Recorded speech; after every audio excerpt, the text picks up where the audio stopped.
All right, so we're loading the beta version. Again, this is taken, we're probably 2 minutes into this now, so this, I don't know how much of this is my internet connection or how much of this is the fact that I have a couple thousand transactions saved. So hopefully yours will be faster than mine. When we did do the class a couple of weeks ago, once we were in, it was pretty snappy and things went pretty quick. But while we're waiting for this to load, let's go back to our checklist. This is the checklist that you see in SkySlope. So, transfer disclosure statement is going to be required on everything. You know, you're not going to get away from a transfer disclosure statement. Wait a minute, Lance. What if it's a REO? Okay, that exempts the seller from filling out the TDS, but it doesn't exempt the listing agent from at a minimum filling out their portion of the TDS and the avid. Okay. So just because the seller says, I am exempt from this, okay, we're going to finish the TDS today.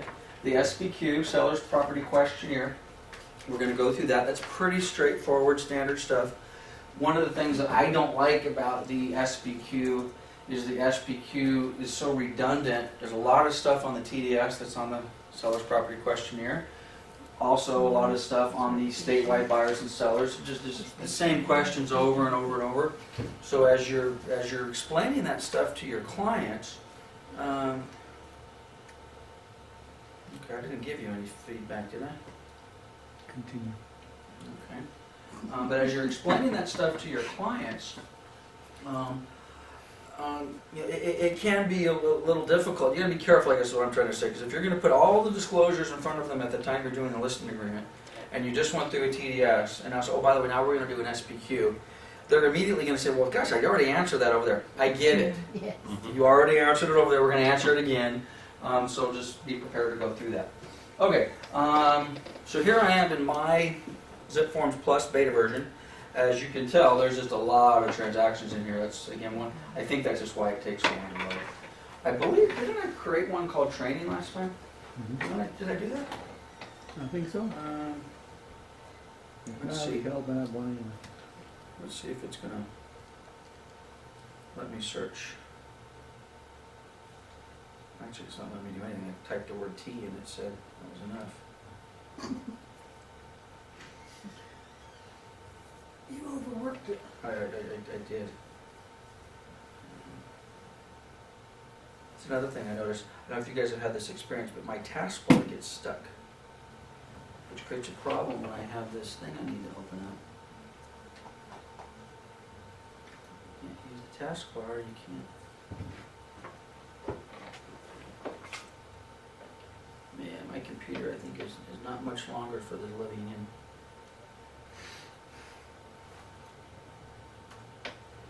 What kind is it? Just trying to read the thing on the This, back. it's a Lenovo. It's an IBM ThinkPad, but that's a Lenovo.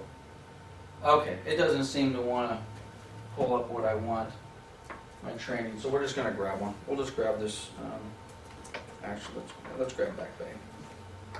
Okay, so we're going to load an existing transaction that we have on Back Bay, and let's go to our TDS. Maybe we've got a TDS in here already, maybe we don't. We'll find out here in a minute.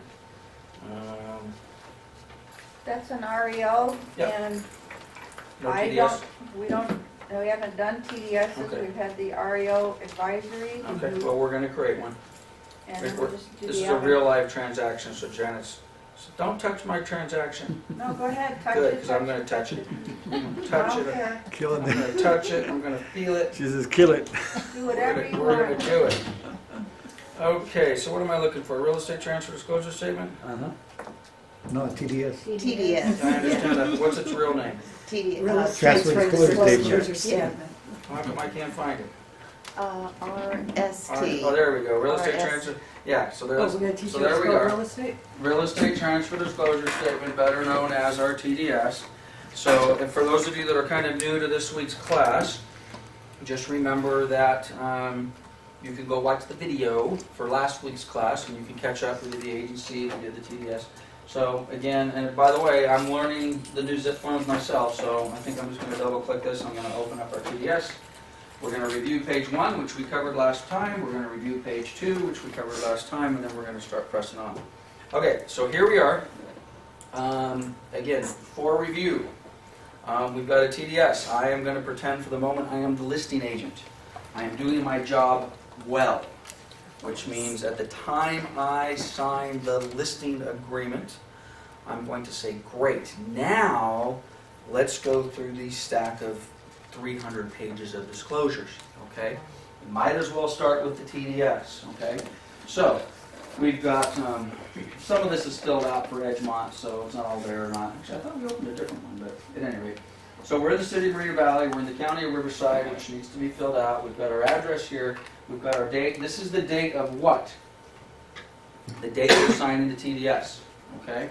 So this disclosure concerns yada yada, this statement and disclosure of conditions by reference property in compliance with section as of today, okay? If the condition of the property changes tomorrow, Do a new one. we need to amend this. I take the listing today, the roof doesn't leak. Tomorrow it rains or the roof leaks. Hey Lance, my roof leaks. Oh, okay. We need to amend our transfer disclosure statement. Yes. Would you do that on an addendum, or You just could. I actually would drag just do this one another- back out. Uh-huh. Maybe do a new one. Mm-hmm. Fresh date. Now, the better example is the roof has not leaked for the 20 years I've owned the house. The roof has not leaked at the time I signed the listing agreement with Michael. I am now 2 days away from close of escrow, and I get a massive rain, and just a little.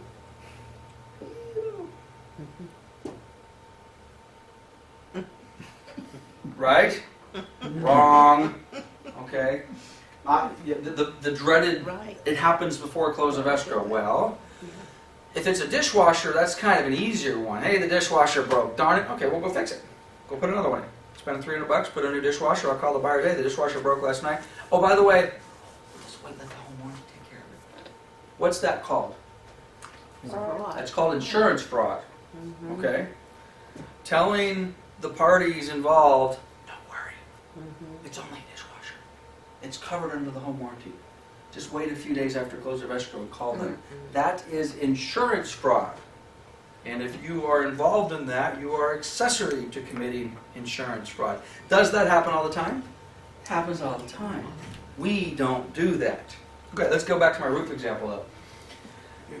Is it a little more difficult to deal with that roof? It's not a $300 dishwasher. It could be a $300 repair. But when you tell the buyer the dishwasher broke, the buyer's not normally as freaked out about a $300 dishwasher as they could be. Oh, I know we were gonna close escrow tomorrow, but you know that rain we had last night? They were 5,000 for the roof. And normally delays, okay? Long We gotta find out. Time out, we're not closing escrow. Right. We gotta get the roof inspector out, now we need a certification. So what we thought was gonna be an escrow that's gonna close tomorrow, now could be delayed a day, a week, or permanently, okay? So we all have to resist it, and I don't mean just us as agents, we have to resist our seller's temptation to start sweeping things under the rug, okay? So obviously, if we have knowledge, we disclose it. So this is as of course, the date, but if anything changes, you have to acknowledge that. Again, I can't take as much time as I just did on that, because we'll never get through the rest of this, and we already covered this. If we have any supplemental reports, this is where they go. I have a copy of a termite report. Agents very rarely do this, but technically, if you already have a copy of a termite report in hand, if you already have a copy of a septic report in hand, if you already have a copy of a home inspection in hand, you're supposed to check the box, fill it in. And here it is. It's part of the TDS. Okay? Now, in most cases, those reports come after the fact. Okay? But if you have an escrow maybe that's fallen out, by the way, if you have an escrow that's fallen out, maybe the TDS was done months before, maybe it's got some initials on it, maybe it's 3 or 4 days or months old, take a few minutes and do a new TDS. Okay? Let's get a new TDS put together. And for that matter, let's get all new disclosures. It's not going in white out first buyer's initials and signatures. That's tacky, unprofessional, borderline, potentially could make that disclosure, void or invalid because, wait a minute, what's going on? There's white all over the place. I'm assuming you're saying that because somebody has done Everything we don't make anything up here. These are all real life examples. Okay, buyer or seller is or is not occupying the property, very important. Be honest. I haven't occupied the property, it is a rental, I live in Florida, I haven't seen it in 10 years. That gives that seller a much different burden of responsibility to disclose known defects than the person who has lived in the house for 10 years. Now, just because it's a rental and they haven't lived in the property for 10 years or seen the property for 10 years, if the seller has direct knowledge that the property management company has done A, B, C, and D, and one of those items is a lingering roof leak, well, you can't say, well, I never saw it, I haven't been there in town, you know. Well, because at a later date, someone's going to subpoena documents and they're going to see, well, you did know. You had a bunch of emails and a bunch of communication, and it looks like you've been going back and forth for 2 years over this same roof leak. So you be careful with that. Just because they haven't seen the property doesn't mean they're not responsible for these things. Here's our items that we're going to list. You check the boxes that apply. Couldn't be more simple than that. Down here, you get to add a few other things. I always thought this was kind of silly. Where's the exhaust fan? Boy, that's important. It gets its own line. And where do we normally find exhaust fans in a house? Bathrooms and Over the stove? kitchen. Normally that's the case. So where are they? In the bathrooms? 220 volt wiring. Who's an electrician in here? I didn't think so. Okay, normally you ask your seller that. Normally if you have 220 volt wiring, it will be located in the garage, maybe the laundry room kind of a thing. Or possibly I've got an electric stove, I got 220. But you be careful with that. If you're not, I'm not really, I think I got 220. Unknown. Is that acceptable? Absolutely acceptable. We don't guess.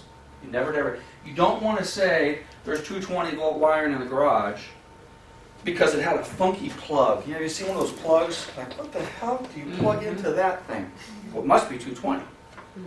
Well, don't say it's 220 because the buyer comes in, they need 220, they plug it in. That ain't 220. Okay, well now what? Well, we got a disclosure problem. Okay? So, there's nothing wrong with saying I don't know. Fireplaces, where are they? They're in the living room, they're in the master bedroom, whatever it happens to be. Does it have a gas? I always find that interesting too. The gas starter gets its own line. Okay? Yep, it's got a gas starter. All right? What kind of roof do we have? We've got a roof. What type is it? Don't guess. If you know it's a composition shingle, you type it. If it's tile, I don't know, is it concrete tile? Is it clay tile? Is it some other type of tile? Don't guess. There's nothing wrong with saying type of roof unknown, age of roof unknown. Even if the seller doesn't know. Let's say a lot of people have lived in their house for a long time, but they're not the original owner. Well, I don't know. It looked old when I got here, or it looked new when I got here, but I don't really know when it was replaced. Saying unknown is perfectly fine. Anything other that you want to note? I have a gazebo, which actually that's on there somewhere. That would be a bad example. Okay, are there, to the best of your knowledge, seller, any of the following not in working operation? Yes or no? Very simple question. Most people are going to say, not in operating condition. No, that's what we want, right? We want our seller to say no, because that makes our life so much easier. Well, if you say no, then everything up here works. Everything. So just make sure when you say no, that everything up there works. I used the example, I think, in the last class, and I paid for these. And Debbie was not joking earlier when she said that was a real-life example. I don't make any of my stories up. These are all real life. Most every negative story I tell in here is my own story, and it cost me money. I'll give you a silly one. Everything in working order? Yes. What's one of the things that we are saying that the property has? Window screens. I don't know what it is about that little window screen in the upstairs bathroom. That little window screen in the upstairs bathroom always seems to be gone. Okay? Well, we said it was there. The buyers and their agent now do a walkthrough, and what do they discover? There's no screen. A little screen up there. Well, those little screens, 30, 40, 50 bucks. A pain in the butt. The seller want to pay for it? Well, geez, Lance, that's great. I've lived here for 10 years. I've never had a screen there. It's really not that big a deal. Yeah, I know, but you remember over here, we said you had window screens, and now we don't. So you need to have these conversations with your seller to make sure, it might not necessarily have been the type of thing. Are we supposed to do a reasonable visual inspection at it? Or one of the things that potentially we should be able to notice is a missing screen? Yeah. Yeah. If we end up in small claims court, is it possible that the judge might say, you could have seen that? Yeah. So be prepared for that. So everything, if you're checking yes, now again, there's nothing wrong with checking no. Master bedroom, bathroom, window screen, missing. By the way, if you're going to disclose it, you're going to put that on there to me, that means it's missing and I'm not going to fix it. Okay? Not going to fix it. Now, if you would sit down with your seller and you realize, hey, you've got 2 missing screens, one here and one here, and the seller says, okay, I'll get that taken care of before close of escrow. Okay. But now I'm going to check yes again. And I'm going to remind you 2 window screens before close of escrow. Okay? Stove, missing. Hot water heater's got a leak. You're going to fix that before close of escrow? Yes. Okay, then I'm going to put that everything is in working order. Now you might, wait a minute, Lance, but it says on this date it's a problem. I got you. I'm fudging it a little bit. But if Shirley says, I'm going to replace the screen before escrow close, I'm going to take you at face value and I'm going to remind you of that if you don't do it beforehand. And if you don't, then I'm probably going to be the one that's going to be paying for it. Okay, so anything on operating condition? Yes, everything's fine. Page 2. Again, you got a few other things in here. Are you the seller aware of any significant defects? Again, I hate the word significant. It's very subjective. What's significant to Matt may not be significant to me. Gosh, that's tough. Defects or malfunctions in any of the following. These are your followings, yes or no. Covers the gamut. Any significant defects in any of this? And what do we want to check here, right? We want to check no, not aware of anything. You know, my house is pretty nice. I could probably check yes. Something's wrong. You know, I got a problem with it. I got a couple windows that don't close the way they should. Was that significant? Depends who you are. If you're the buyer, it could be. If you're the seller, oh, come on, you just wait. If you're a burglar, it could be significant. Yeah, well, there you go. So when you put it down, be careful what you put down and be careful what you don't put down, okay? And you can, as it says, if there's any additional stuff, you need more explanation, then attach additional sheets. Give the narrative as to why the drainage comes off the hillside a little funky and it flows to the left before it flows to the right, and every 10 years the side of my house floods. That's something you can put on here? Oh, I don't, every 10 years? Oh, that's not very often. We don't have to put that down. Okay, well, you have knowledge. Then the season comes in, they talk to the neighbor. Oh yeah, didn't Lance tell you? Oh my gosh, yeah, last time this happened. Woo! Man, it took 2 weeks to get the house dried out. Be careful. We disclose everything, especially material defects.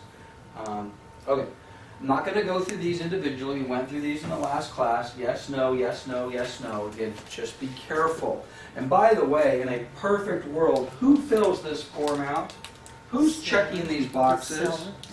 Seller. Of course, we all know that the problem with giving the pen to the seller and going over this form with the seller, it's going to take how much time to fill this form out? A lot longer than if we just say, okay, this, yes, yes, no. We know what the form is. We know they don't know what they're looking at. It's a brand new form. It takes a lot of time. In a perfect world, we allow the seller to fill this out. Which in some cases, and by the way, there's nothing wrong. I've taken my listing. What is the minimum I need before I leave your house? I need a listing agreement and an agency disclosure. I have a valid listing. There is nothing wrong. When I was an active listing agent dealing with the public, to be honest with you, I would much rather do a 3-hour listing presentation and leave with all of my forms signed, even if it took me an extra 2 hours, as opposed to saying, okay, I got my listing agreement, thank you very much, we're going to get the sign going, I got my agency, thank you very much, we're good to go. By the way, Debbie, I'm going to leave you this stack of papers. Why don't you fill those out? I'll come back and I'll do them next week or tomorrow. Now again, that's acceptable. Having said that, I don't think that's best practice. Sit down with your client, go through it, explain them all to them, because you're going to have to explain them to them anyway. Okay, I got him back. I see you missed a couple things, right? Because of course they do. Okay. I just want to make sure I understand. I see on your TDS that you said there's no defects anywhere. You know, you understand, Shirley, I have to do a visual inspection myself, and gosh, I haven't actually done it yet. But when I was out there, I kind of just did a preliminary inspection, which, by the way, if you are doing your listing, you're doing it all together, in a perfect world, I get the listing. And again, I'm not kidding about a 3-hour session. Okay, let's suppose I go in and the fact that I'm getting the listing is not determined yet. Okay, within 45 minutes to an hour, I know whether I got that listing. Okay, let's say it takes me an hour. Hey, we ready to go? You like what you see? Great. Boom. Okay. By the way, I've got a bunch of other paperwork. Do you have another hour and a half or so we can get through this? Well, most of the time the answer to that's going to be okay. Take the extra 2 hours. Go through and buy it. Hey, you know what? I got to do an inspection. Can we take a few minutes now? Let's go through. Let's do this together. I noticed that you said everything was fine. I walked in the front door and I saw what looked like a really funky stain on the side of the garage.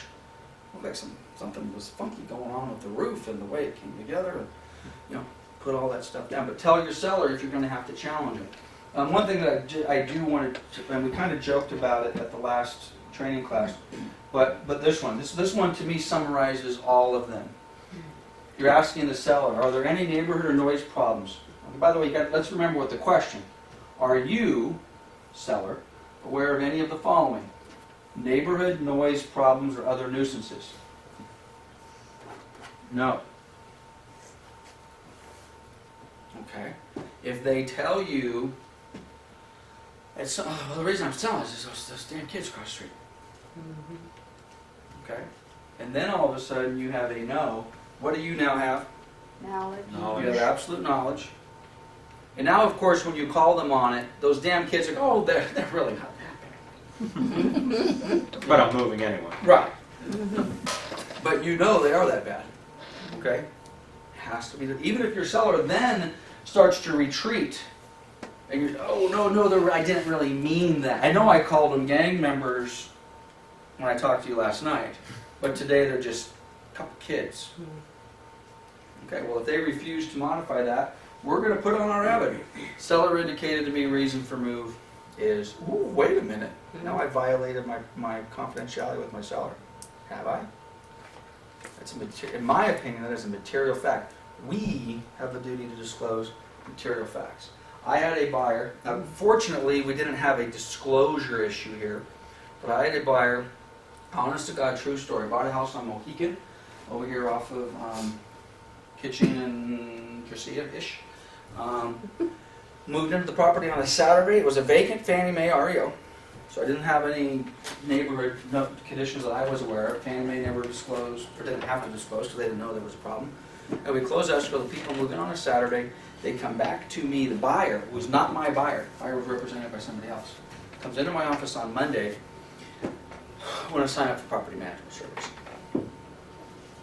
Oh. My first thought was, you guys committed fraud. You bought this as an owner-occupant. Now you're coming to me.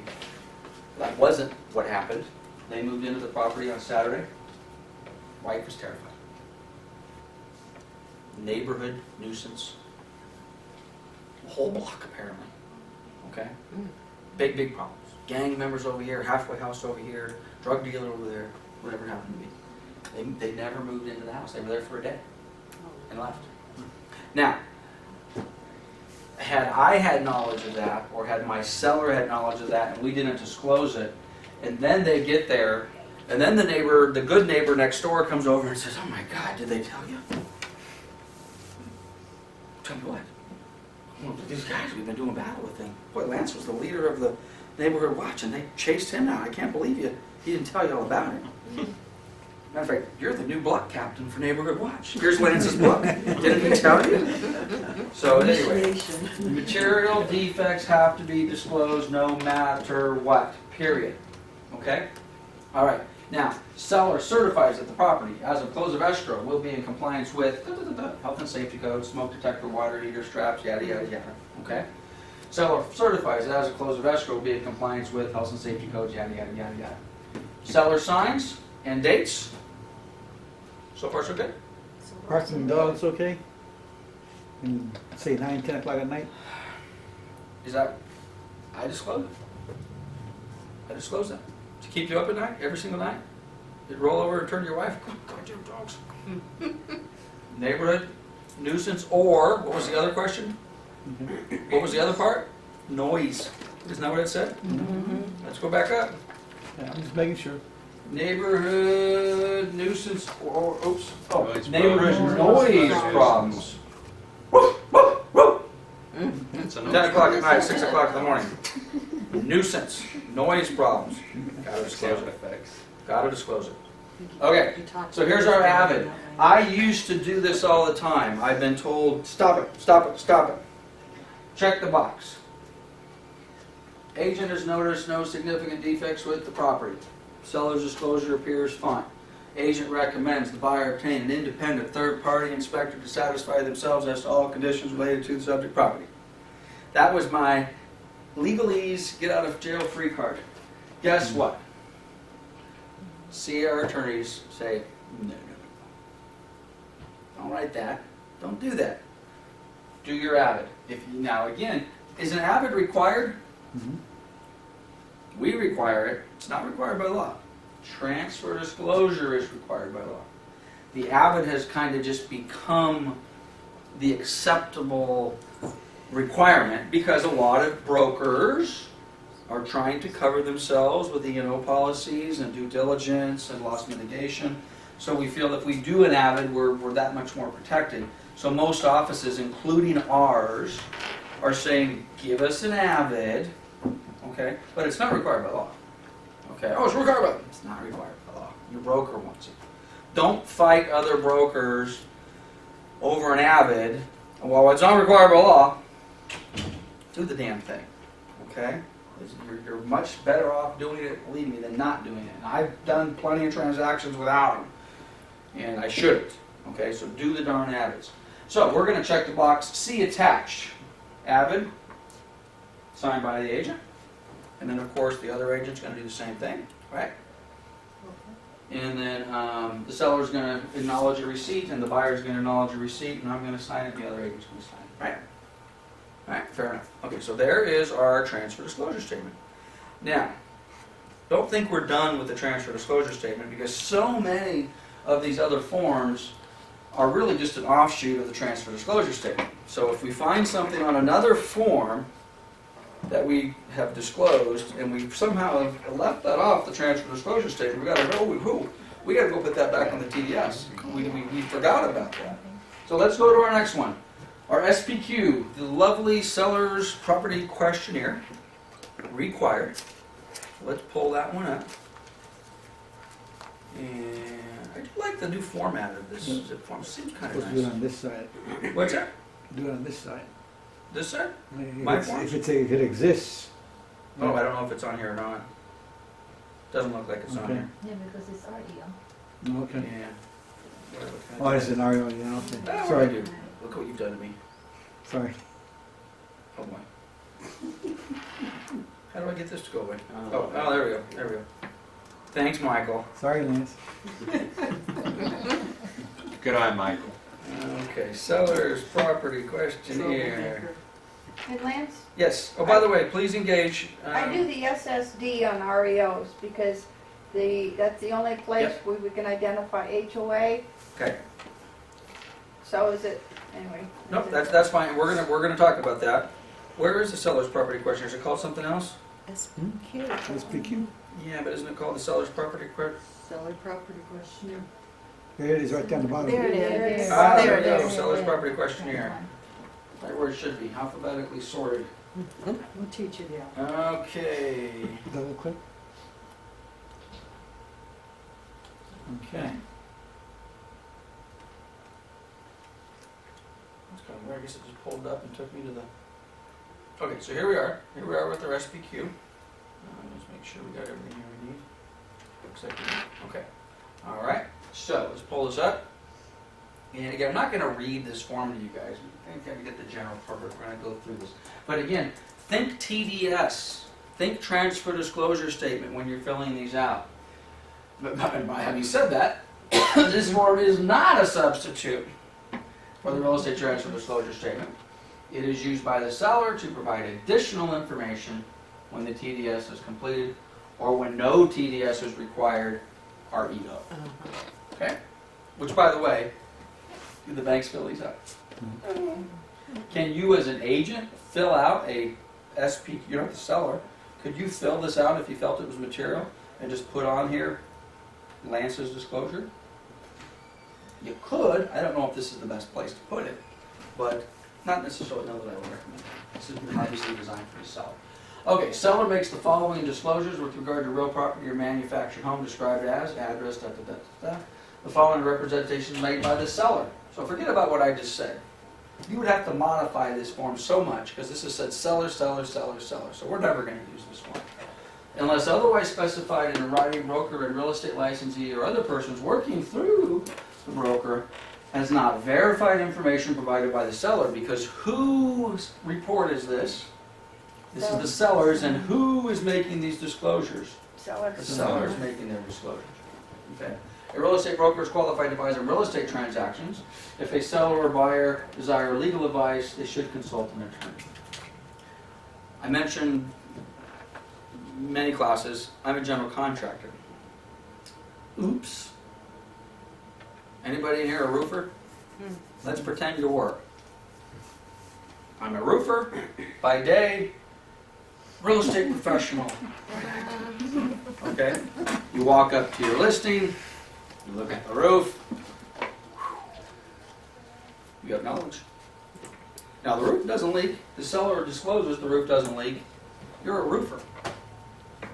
You're right, it doesn't leak by the grace of God. Okay? So, you have knowledge, you got to disclose. So again, be careful if you do have specialty knowledges. Okay? And because right now it says we don't. It says all we are is lowly brokers. We don't know anything. Okay, note to the seller. Purpose. Tell the buyer about, again, here we go, known material or significant items.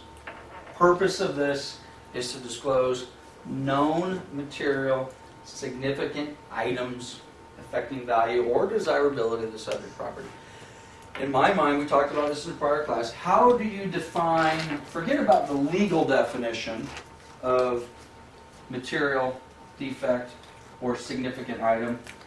I say the practical definition is, if the buyer knew, would they choose to pay that price or even proceed with the transaction? That's my definition. Well, I don't know, is it significant or not? Let's ask ourselves a question. If we told the buyer, would they give us $220 or would they even buy the house at all? Okay, well if I was the buyer, I don't think I'd pay $220. Well then you're going significant. Now, if I was the buyer, I don't think I'd buy the house. Well, then it's certainly significant and probably material. Okay? So anything that's going to affect the buyer's decision on moving forward with the transaction. Answer based on actual knowledge. Recollection is fine. Something that you do not consider material or significant may be perceived differently by the buyer. There you go. Okay. Think about what you would want to know if you were buying the property. You can put yourself in the buyer's shoes. That's what they're talking to the seller. Read the questions carefully. Take your time. But we got to get out of here. I got another appointment. I can't take 3.5 hour listing presentation. Are you kidding me, Lance? No, I'm not kidding you. Okay. Now, if it let me rephrase that. If you're in the house and 3.5 hours later you still don't have a signed listing agreement, you probably stayed too long. Okay? Now, if you're in the house and within an hour you have a signed listing presentation, listing agreement, and now 2.5 hours later you're there building your file, fantastic. My first listing presentation was 3.5 hours. I left that house with nothing signed. The people were too damn nice to throw me out. But I was, 20 years old and didn't know what the hell I was doing. Okay, so here we are. So, read it carefully. Note to buyer. Okay, so here we are. Everybody gets a little note. Seller gets some instructions. Buyer gets some instructions. Note to the buyer. Purpose. Give you more information. Material or significant items. It's all about. can say the same thing for the TDSs. All this is about, we need to disclose, disclose, disclose. Disclosures are all about mitigating loss. It's really, it's all we're doing. Somebody got sued over this, now it's in the law. Somebody got sued over this and this and this and this and this and this and this. Because these never existed before. Every year we add an extra line. And there you go. Okay, is it material facts? Is it something that is important to you? Be sure you put your questions in writing. Sellers can only disclose what they actually know. Be reasonable, Mr. and Mrs. Buyer. Okay, don't beat up your agent or don't beat up the seller for something that was truly hidden behind this wall that we couldn't see. Now, if it was known and then covered up and hidden, that's a different story. But you can only disclose what you see. Termite inspection is a perfect example. Does the termite guy go tear off every stick of drywall in the house and inspect the wood? Of course not. Does he go in the attic and pull all the insulation out so he can see what? Of course not. That's not practical. You know? So they got to see what they can see. It's not reasonable, and legally they're not held responsible, if using this termite example, if they miss something behind this drywall. The house is perfect. 3 days after close of escrow, anybody seen a little kick-out hole for drywood termites? Little hole appears, and all of a sudden the termites in there spitting out little, you know what those little pellets are that are coming down? Termite poop. It looks like a little grain of sand. Next thing you've got a whole bunch of little pellets down there. Honey, we got a little beach coming down here and everything. And all of a sudden one hits you in the head. And you look up, and there's a little termite pushing his poop out the hole because they need more room. Okay. Termite guy screwed up. Come on. There weren't any pellets on the floor before close of escrow. There wasn't any hole up here. He just kicked out 2 days ago. Cannot hold him responsible. Same thing for you and I and the seller and all the rest of that. Only what we can actually know is what they have to disclose. Seller disclosures are not a substitute. I love this one. Mr. and Mrs. Buyer, seller's disclosures are not a substitute for your own investigation, personal judgments, or common sense. Common sense ain't so common. Yeah, That's right. it's a tough one. Uncommon. No one told me the house faced the south. Who's into feng shui? Anybody know feng shui? Okay, what's the Oh, appropriate no, I'm sorry, one? I'm just thinking about a client who Well, I don't know what it is. yeah. It's not supposed. It's that perception, a lot of people from the East have Right. it, like Chinese the are house big has feng to shui. face a certain way, Right. otherwise Right. it's bad Well, luck. I don't know what it is, but let's pretend I'm Chinese and let's pretend that's important to me. Yeah. Well, I should know what that is. I should know that the house has to be oriented to the, I think it's to the east. Yeah. The front door has to face east. East. That one. Okay? Right? But the stairs can't Now. face the door. Now, Right. okay, there you go. All right. So, and again, I don't know all those things, but let's suppose that's important to me. Does a seller, is there anywhere on here that says, what's the orientation of the front door, north, south, east, or west? No. Does the seller have to disclose that? No. It's important to the buyer, but we didn't know that. Okay? And now we close escrow, and I just discovered my feng shui master came over and told me my house is facing southeast. Come on, buyer. Own investigations, personal judgments, and common sense. Okay, I will tell you, if any of you have the good fortune of working with a Chinese buyer who buys into the whole feng shui thing, you better understand what they want. Because it's not just which way it faces. There has to be water flowing somewhere. Staircases have to go certain directions. That's important. We make that's hocus pocus to us. Nonsense. It is not hocus pocus. This Yeah. is serious business for these buyers. Right. And they don't make an offer on it either. There you go. You know, it's like, no, I'm sorry, the backyard is you know, and But- it's making this tea, and I'm like, Shirley, could you help me out here? Huh. I'm a little disoriented. Which way is east? East is that way. Oh, okay, this is a good one. Right? yeah, Now, that's a reasonable question, right, but you just answered wrong, because that's north. yeah. Yeah, East- that's- Okay. yeah. Right. So, Mhm. could you see a lawsuit developing over that? Come on, you're a real These estate days, you professional. could. You should know You which should way know is that. east. Be honest, does everybody know that East was that way before we started this conversation? Everybody? Yeah. Michael? You did? I Okay. do, because I know. I guarantee Normally you, you would- if we did a poll of everybody in this office, I bet at least 20% of them would not know which way East is. No. You wouldn't. I'm just saying, just saying. I would just say as a general observation, I don't know if everybody agrees with this, but I mean, I could probably find, east, west, north, south here, but if I was over in There you Temecula go. or San Bernardino, I might Right, get a little well, we're further familiar around. with our town, this is our town. Yeah. Right, now I'm a little disoriented. Wait, which was the freeway going? Mhm. Yeah. Mhm. You know, Exactly. I always got confused because I grew up in the Lakewood Long Beach area, and the beach was always supposed to be on the west, right? Yeah, Well, the beach is not on the west, the beach is on the south. yeah. I get all confused. Because you look at, Mom, wait a minute, I thought the beach, the Pacific Ocean's on the west coast. Wait a minute, honey, you look at the map, we got a little curve out here, all of our beaches face south, right? Right. My God, I didn't figure it out until I was 25. We're filming for 30 years. Okay, so here we are. So let's get into the core of this. And we're going to take some of these, some of them we're going to go by quickly, some of them we're going to spend a little bit more time. These are very simple yes/no questions. Within the last 3 years, the death of an occupant of the property, is there, the question is, are you, seller, aware of, within the last 3 years, the death of the property? The statute says you must disclose deaths that have occurred within the last 3 years of the property. And I think we used this example when we went to the TDS a couple weeks ago. That's a simple one. Yes. Okay? Doesn't say anything other than that. We're going to talk a little bit, actually let's just deal with it now. What's the exception to that? Natural cause? Well, no, natural cause you can disclose. From a standpoint of the cause, you can't say unless asked. You can't say unless asked if the cause of the death was caused by the HIV/AIDS virus.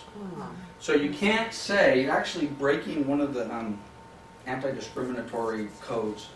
Yes, my brother Jim died of HIV. You cannot say that. You could say, yes, my brother Jim died of a heart attack in the back bedroom. Okay? Now, you got to remember, you got to go way back when the whole AIDS stuff was going on. There was a lot of hysteria, a lot of, prejudice and all the rest of the sort of stuff. We don't want to discriminate against folks' sexual orientation, and AIDS virus. So they literally passed a law that says you cannot disclose that unless asked. So if it's my listing and I put in here, yes, somebody died, the buyer in a subsequent asks, what did they die of? Well, in that case, if you know the answer, irrespective of what it is, you have to answer. Died of the HIV virus. Died of a heart attack. I don't really know. You don't really know? Well, yeah, I do know. He was murdered by his wife, but I don't want to say that. Well, you have to disclose. Okay, again, I used this example before. There was a terrible, I don't know if it was gang-related or what, but there was a terrible murder of a family. I think it was up here off of Collinswood. This was probably 20 years ago. I was just new in the business. And there was literally, I don't know who it was in the family, but multiple people were murdered in this house. One of the people in the house was like shot, and he's hanging out the second-story window. Terrible pictures of the newspaper and all the rest of that sort of stuff. That was 20 years ago. If I sold that house today, I'm disclosing that. Okay? We have a rental property. Terrible story. We have a rental property, and I think it's been more than 3 years now, probably 5, 6 years ago.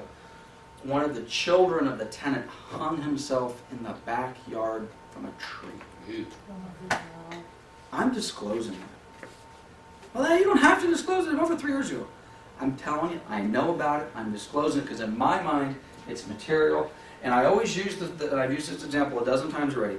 I move into the house. My neighbor comes over. Did Lance tell you? Tell me what? Because every neighborhood has this guy, right? What about little Johnny hung himself?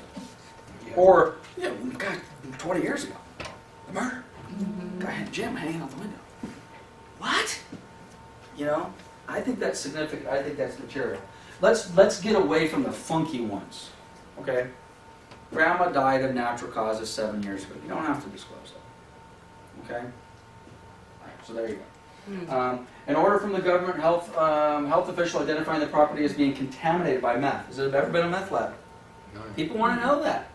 I've had 2 rentals that have been deemed meth labs. Very expensive to clean up.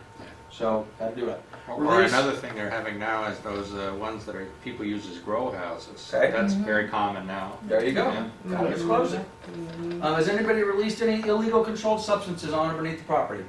Pouring motor oil in the backyard. Property located adjacent to an industrial zone. Now that's a little bit easier to that's the kind of visual common sense deal, okay? Well, of course, I mean, look across the street, and you got the Right. Fontana train yard, and you got smokestacks, but again, yes it is. Now again, well, how close? And we're gonna kind of get to a good example within that. Industrial zone, manufacturing, okay. Airports, commercial airports, how close? I mean, I live in Canyon Crest. Would any of you say I live close to an airport? There's a plane that flies over my house at least twice a day from March Air Force Base. You also have Oh, the other yeah, one over 6 there. o'clock. Absolutely. Yeah. Now, am I close to March Air? I don't consider I'm probably at least 6 miles from March Air Force Base. But depending upon, matter of fact, national security secret. When something's going down, or at least when it was going down in Baghdad, Iraq, I knew about it the day before. Because they would fly out of March Air Force Base and they'd fly out and from midnight till Yeah. 6 o'clock in the morning, vroom, vroom, Yes. vroom, right over top of my house. They never fly at night unless something was going down. Okay? There you go. So at any rate, you gotta put your hat on. You gotta understand that the word, like Matt just said, you're in an area that you don't necessarily know. I sold, same kind of story, true story.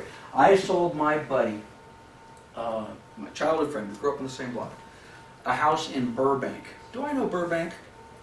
I do. You guys know Burbank. Am I qualified to sell a house in the city of Burbank?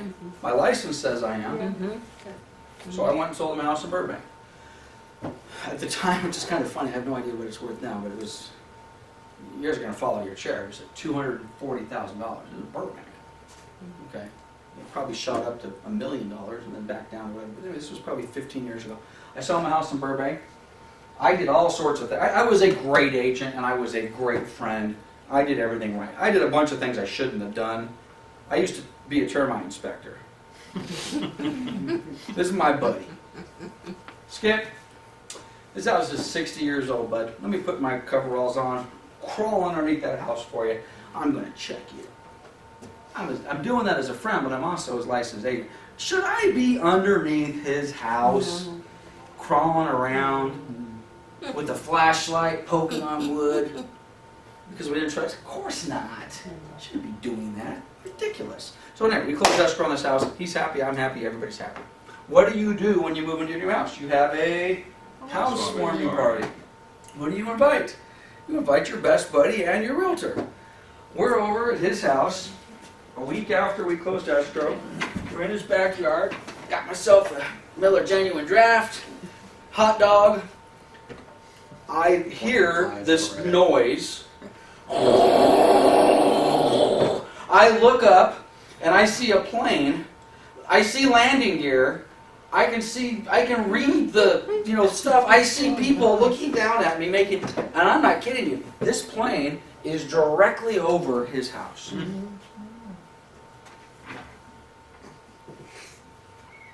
Oops. Yeah. Burbank, I Yeah. don't know if that's an international airport, but Yeah. Burbank Airport is over there. His house is over there. Flight path is right over his house. Is that Bob Hope or is that a different airport? It's Burbank Airport. I don't know, maybe they call it Bob Hope? I think they might have. Well, I don't know, whatever it is. All I know is I literally break out in sweat. And this is my best friend. Dude, please tell me you knew that the airport was right over there. Oh yeah, I knew all about it. I'm like, oh my God, I wouldn't have bought that house. Yeah. I mean, I'm not exaggerating. I don't know when the landing gear goes up on a plane, Yep. but this landing gear was down. I mean, you could see like the writing on the bottom of the plane. You know? Yep. I'm like, holy I think they're gonna cow. land on your roof. Now, let's pretend that wasn't my buddy. Let's pretend that they didn't know that the airport was there. And let's pretend that every time we went and looked at the house, we just happened to be there at a time when there wasn't any planes flying. then Could you I got a have a, problem. could I have a problem on my hands? Mhm. This is why you hear brokers and owners and managers say all the time, if you're gonna go take that listing over there, you better know what's going on over there. Mhm, And that doesn't mean, oh, I think I'll go spend a day, I'll drive around. Really? mhm, I've been in this town for 27 years, I barely know half the stuff that's going on, mhm. right? Yeah, we have 2 lawsuits in the last 2 years, people buying houses in Marina Valley Ranch because of the whole rental restriction thing. And these people should know what's going on. So be careful. Okay, so we've got that going on. What do we got here? Nuisances created by industrial zones, property located within 1 mile of a formal federal state ordinance location. By the way, what is this? Formal federal or state ordinance location? What's an ordinance? Arms Depot, Bombs. bombs. Do we have bombs? Mark. Do we have bombs? Oh, in March. March. Yeah. Now, we don't know necessarily there's bombs, but if you drive down Heacock and you look to your right, you see all of these like hills with grass Mhm. over 'em. Mhm, What's in there? yeah.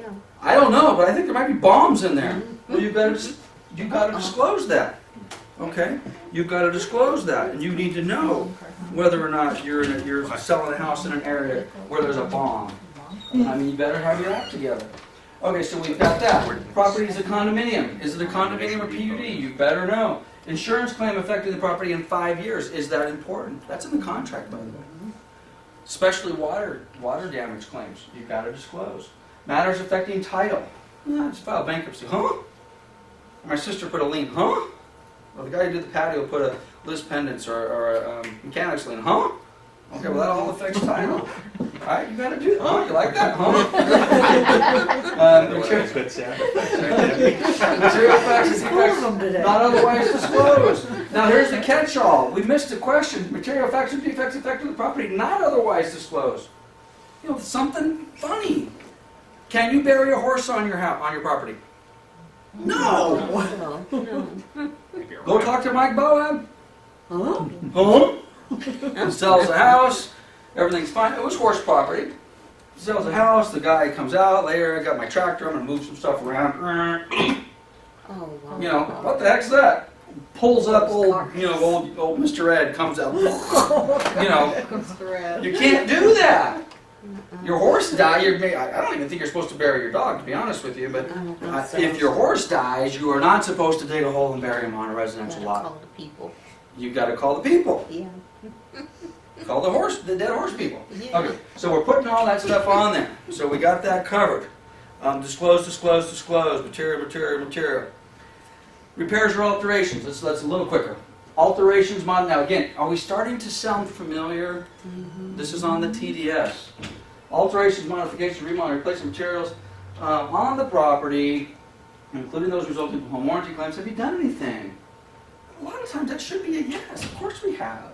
We remodeled the kitchen, put on a new roof. We did something. There's nothing wrong with saying yes. Say yes. Matter of fact, when I see these and they all say no, I'm like, come on. Mhm. It's got to be a yes. Give me a break. Ongoing or recurring maintenance on the property. Example, drain, sewer clean out, tree or pest control service. Again, it's a little different question. Do you have an ongoing service? Yes, I have a pest control service. Mhm. Yes, I have a contract with Skunky Pumper. They come out and they pump my septic every 6 months. Is that a good thing or a bad thing? In theory, it's a good thing. It could be a bad thing. If they have to come out and pump it every 6 months because it's backing up, that's a bad thing. If they just come out to do it just as routine maintenance, that's a good thing, so you can disclose that.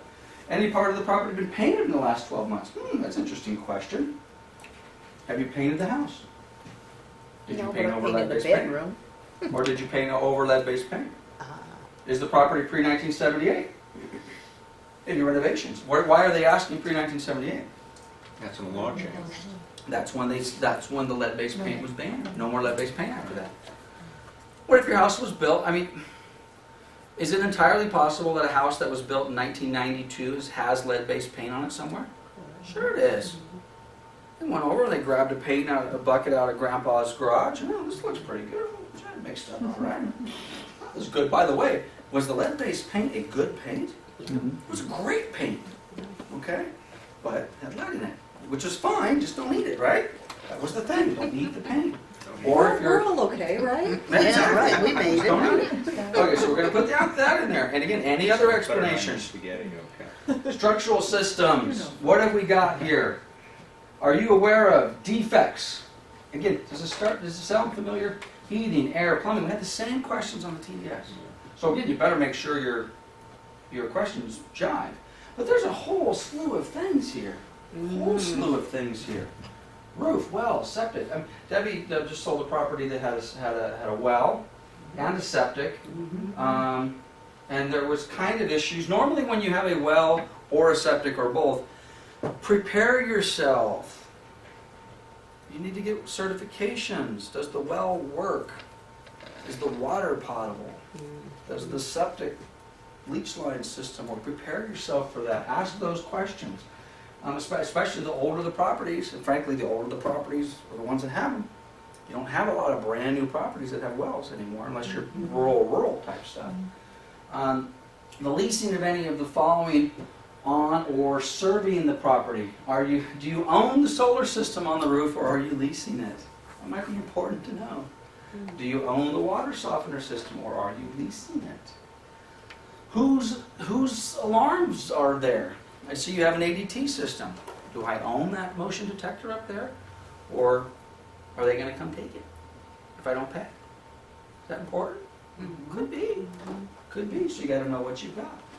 Alternative septic systems are serving the property. There's something else going on.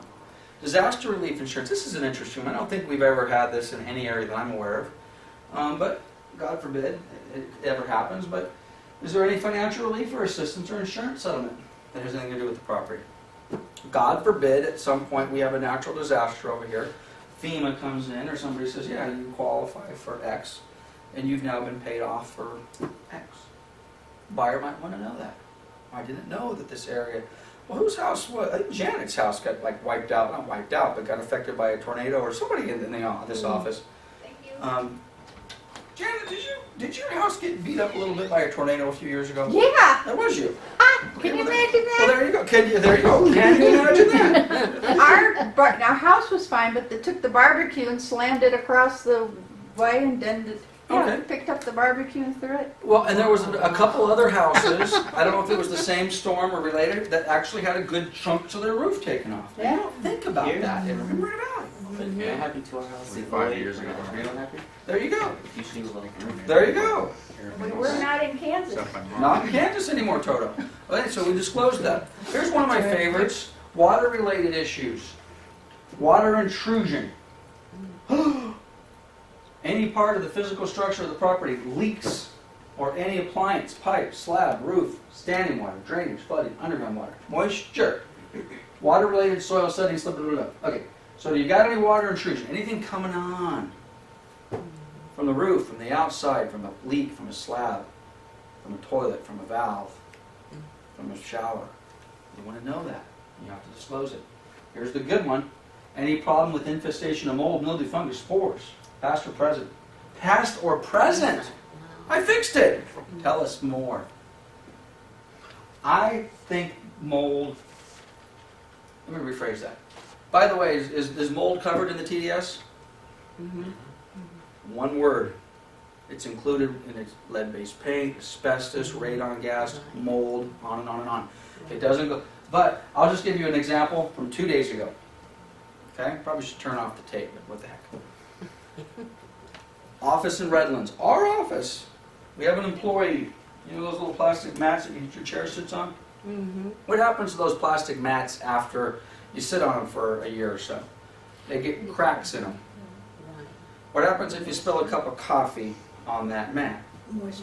Moisture goes through the cracks onto the thing. Our beloved maintenance guy comes in. We have mold. It's not safe. Evacuate. You cannot work in here anymore. You have to get out. How are you feeling? How have you been feeling? I'm not kidding. This just happened 2 days ago. I think you better get out of here. You're going to get sick. Right. So, I go over there. Looks like somebody spilled a cup of coffee on the mat. It leaked through the thing. Pull it back. Is that mold? I have no idea. Mold, mildew. It looks like some coffee that's been sitting there for a couple of weeks that's Yeah. kind of gotten a little funky. Yeah. what would we do before we were all worried that we were going to die of mold exposure? What would we do with that? Dry it out and We'd clean it. clean it up and dry it out. We'd go about our lives. Yeah. Today, the litigation behind Ed McMahon is the one who started this, by the way, and I'm not kidding. Johnny Carson, Ed McMahon. 25 years ago, Ed McMahon sued State Farm Insurance for a mold-related claim, indicating he had mold, and maybe he did. He had some mold, some spores. It's not the mold, it's the air spores you get in your lungs and it's hard to breathe. And if you're sensitive to that, anybody here have asthma? Okay, well if you have asthma, you could be sensitive to that. I am. Okay, you are sensitive to that. Okay, that's if you don't have asthma, you're not. Okay, but if you have, okay, hey, I'm with you. Having said that, if we didn't have mold and fungus and termites and all of those other things that eat other things, we would be up to our eyeballs in shit. We couldn't live because Right. that stuff's been around from the beginning of time. Yeah. And if you've got, let's in this room right now, if we have the air tested, somebody comes in and they take a jar and they seal it up and they take it to the lab, and they will come back and say, I don't know what the proper amount is, but let's just say for example, there are 4 parts per billion of the mold spore in the air in this room. 4 parts per billion. Billion. Per billion. Or maybe it's per million, I don't know. Okay, but there's 4 parts per something. Now we could all sit back and say, well that's too many, because the EPA says the acceptable level is 1 part per billion. And we're 3 times or 4 times elevated. What's the solution to that? The solution to getting less parts per billion in this room is if there is an active problem, get rid of the moisture, clean it up, and then, oh, by the way, which is Air it hard out. to do in this window, or in this room, let's open a window. Yeah. Because by the way, Fresh air. how many parts per billion of that same mold spore are outside? Probably more. Well, at least 1. Yep. The same mold spores that we're breathing here, they're also outside. Because that's what, when the trees, the leaves fall off, something's got to eat that stuff. You know? Something's got to, I mean, that's how the whole thing works. Having said that, mold scares the bejesus out of me. So if you're selling a property, or you're involved in any way, shape, or form, and you feel you have a property with mold, which by the way, all mold is not created equal. Right. You've got the mildew in the corner of the shower, which on occasion we all might have experienced. Well, what do? You clean it up. It's the sticky, stacky borealis, the black mold of death. Which, by the way, you can't, I don't know. You got to take it, you send it over to a lab. The chances that you've got the bad mold are very, very slim. And by the way, if you do have the bad mold, yeah, it's bad news bears. You don't want to be in a room with a lot of that stuff. If you have asthma, you're really going to feel it. If you don't, you're going to feel it. So anyway, be careful with mold. Mold scares me. Mold is what asbestos used to be.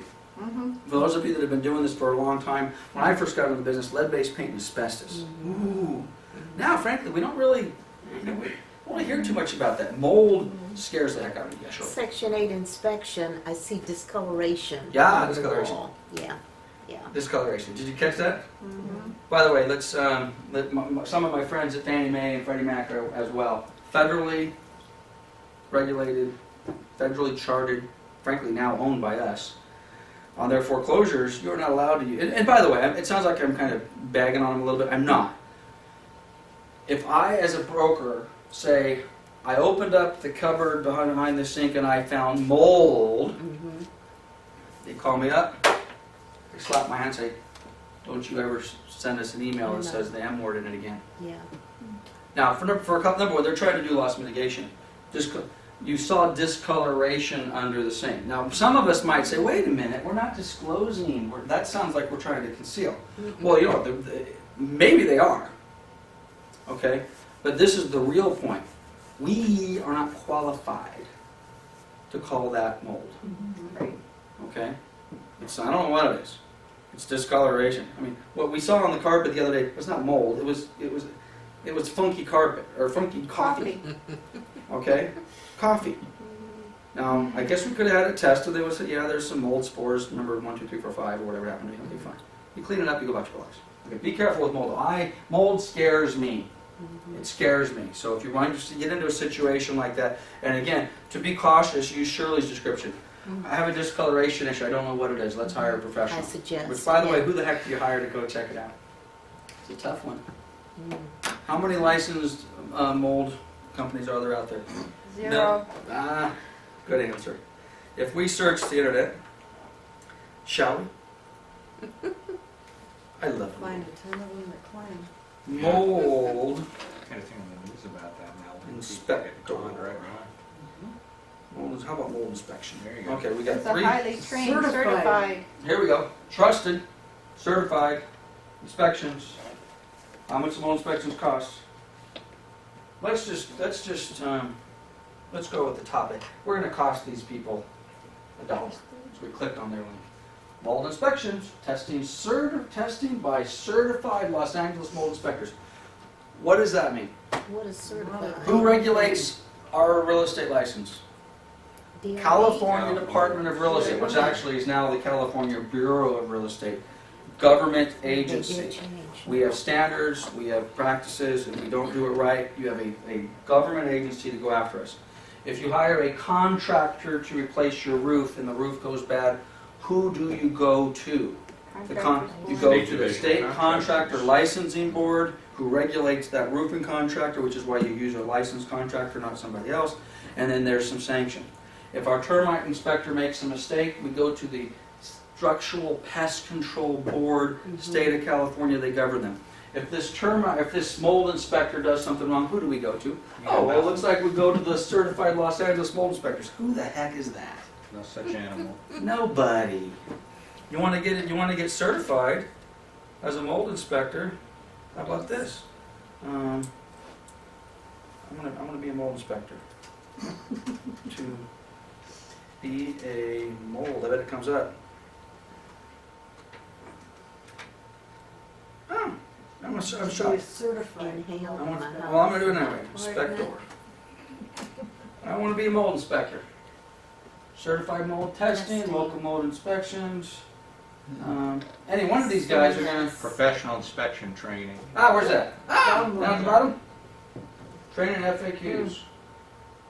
Anyway, you get the idea. So, don't just, oh, by the way, Service Master, we've all heard of Service Master, they got commercials all over the place. Mhm. What are their disaster relief specialists, right? Mhm. When your house burns down, who do you call? You call Service Master. Mhm. When you have a flood, who do you call? You call Service Master. Mhm. You know how much money they charge you Mhm. for a flood? Yeah. A lot. And the insurance companies pay. Okay, pets. Pets in the property. Why do we want to know if there's pets in the property? Because pets pee in the property. Pee. Damage your carpet. Damage the carpet. Fleas. I'm allergic. Do you have livestock? Do we have problems with livestock? Wildlife. Insects. Pests. I don't know about you, but I can't wait for the June bugs. I don't know what it is about my house. My house is a hangout for June bugs. Is that those big ones? Those little orange little bugs, little Okay. beetle bugs. Little hard. I think They're my not house. Come out in June anymore. Well, they'll be out tomorrow. I haven't seen them yet, but when they show up, man, They come in force. they come in force. They love my house. August this year. Okay, past, present odors, urine, feces. What happens if your dog pisses on your carpet? I don't care how hard you try. It's Wah. down into the It's county. there. Past, present treatment, eradication for pest odors, repair damage in any of the dog area. Disclose, disclose, disclose. Okay. Boundaries. Be careful with boundaries. 99% of the properties that we will sell in our real estate career are probably going to be single-family residential lots with very defined lots. Should never cause you any problems. Okay? They can, but those are not the type of things that you'll normally get in trouble over. Occasionally, you'll sell a house in a residential neighborhood, and you'll find out later that, 15 years ago, the neighbor moved the fence over 1 foot, and something happened, and yada yada yada. That's not really the big problems. These are properties where you're selling a 3-acre parcel that's up in the corner of Box Springs or something like that. Well, well, you see that rock up there with the little white dot on it, that's the corner, and that tree over there with the branch that goes that way, that's the other corner. You gotta be careful with that, okay? Now, your seller can say what they want to say. We say, go get your property surveyed. And frankly, what I recommend, if you have a question with that, is call the title company. The title company will, for a fee, refer you to a survey company, because a lot of times they work hand in hand surveying properties. Okay? I've had to do that twice, and both times it was a problem. Ken Hawkins in this office 10, 12 years ago sold a house, and everything looked good. The buyer buys the house, and it was a weird house, and it was like a 4 or 5 acre lot, and the neighbor had a 4 or 5 acre lot. When we find out half of the barn was built on the wrong side of the property line. After the fact, Tear it down. the buyer wanted to get something else built and decided, let me just survey to see where I'm. Shoot. Oh, wow. And so it wasn't a cheapo little barn, it was a nice barn. Don't ask me how it got done and how permits got done, they just did it. Big problem. So make sure you're good with that. Landscaping, pool spa, or any of your trees. This hasn't been in the news much lately, but a few years ago, all the pine trees were dying. Remember those beetles were getting? Yeah. Okay. Up north. Again, for most of the properties we're selling, this isn't a big deal. Let's suppose we're selling a very, very nice palatial property with many, many acres, and they've got tens of thousands of dollars worth of beautiful trees that I know are dying. But they're not dead yet. So let's sell. Because the house is worth more with these beautiful trees than it is without it. Right? Well, you got to disclose that. So sometimes you got to take this out of your box and think a little bit more than what we're normally selling. Orientation of sprinklers on the bar. Are they automatic? Are they manual? You know, the trees or the plants. And operational pool heater. Well, that's kind of important. Does the spa heater work? Past or present defects or leaks, pools and sprinklers, pool spa. I don't know why they put the sprinklers in with the pool and spa, but does everything work? Does the waterfall work? Does the pond work? Does the drainage work? Does all that stuff work? Disclose, disclose, disclose. Very, very important. Title and ownership. Do you own the house? Any legal claims? Are you leasing the property? Okay. Can you sell a house that has a tenant in it with a 1-year lease? But the lease goes You with the house. Lease goes with the house. Lease goes with the house. You absolutely can do that. Lease goes with the house. Got to make sure you understand that. Past, present, pending, threatened lawsuits, settlements, mediations. Husband and wife, divorces, ugly things going on. Is everything resolved? Private transfer fees. We don't. This is something you guys. We have never had to experience it. This is something that could potentially come into our lives because it's being fought right now by the California Association of Realtors on our behalf to prohibit private transfer fees. And what this would be, a developer comes in. Think about how cool this is. We own a lot. We're going to call it Pioneer Limited Liability Corporation. We all own it together, and we're going to build 100 houses on it. And what we do is we're going to sell them. We're going to sell all 100 houses. But what we do is we put in the governing documents a deed restriction on every single one of those houses that we sell that says, by the way, there's a private transfer fee that goes with the property. And just so you know. So we sell the house to the first buyer. And you say, oh, great, the private transfer fee. Oh, whatever, I paid $200,000 for it, no big deal. Now 3 years later, we go to sell the house. They're going through the documents, and the escrow and the agent say, oh, by the way, there's a private transfer. Did you realize that you had bought a house that has a private transfer fee on it? They're like, I remember them saying something about that. Well, you know what? Well, you know it's $10,000. What do you mean? Wow. Oh yeah, every time that property is sold, forever, the seller or the buyer or somebody in that transaction has to pay the private transfer fee. And who do they pay it to? They pay it to the original builder. How cool would that be? You sell the house, and then what you do is you hope that that house gets resold and resold and resold, and every time they resell, you get a check in the mail. Is that sweet? That's sweet. Sounds good to me. Okay, well that's been happening through different parts of the state of California, and nobody's really figured it out. And now people are selling my house and say, well, and again, no excuse, read the documents. I mean, if you would have read the documents, you would have figured it out. But anyway, there's now a move to prohibit any future private transfer fees to be. So a builder could not come to, we have still, believe it or not guys, we still have a lot of land in the Inland Empire that we can develop. Market starts going back. We will be back with selling new houses all over again. So we got to be aware of whether that's in there. Anything triggered at sale, private parties, neighborhood. Again, we spent a lot of time talking about neighborhoods. This is the same thing we just discussed. Are there a problem? Are there...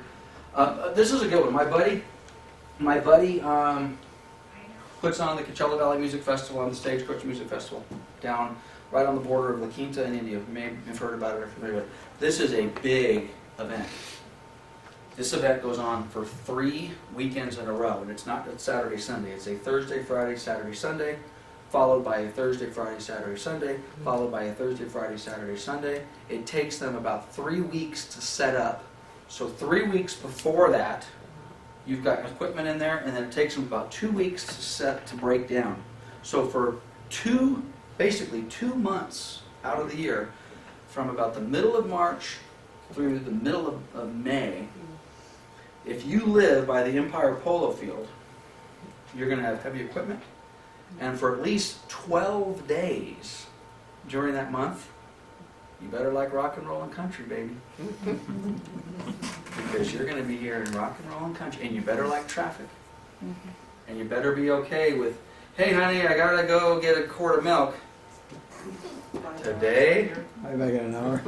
yeah, what normally is a 4-minute trip could take you 2 hours. Or you might not even be able to get there. Wow. Is that a big deal? Mhm. Had you better disclose that? That's what this is talking about. It's not just the punk rock band across the street that's a nuisance, or the gang members selling drugs. It's those sort of things.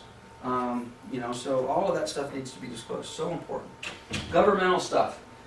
Does the city require inspections? Does everything? Does it comply to code? Or is there rent control? Is there proposed new assessments? Has the city been talking about floating a new bond, special assessment district? On and on and on and on. I'm not going to go through every one of those. Other is other. Anything else you know? I will give you this example. I've talked about this in other classes. Debbie's my seller.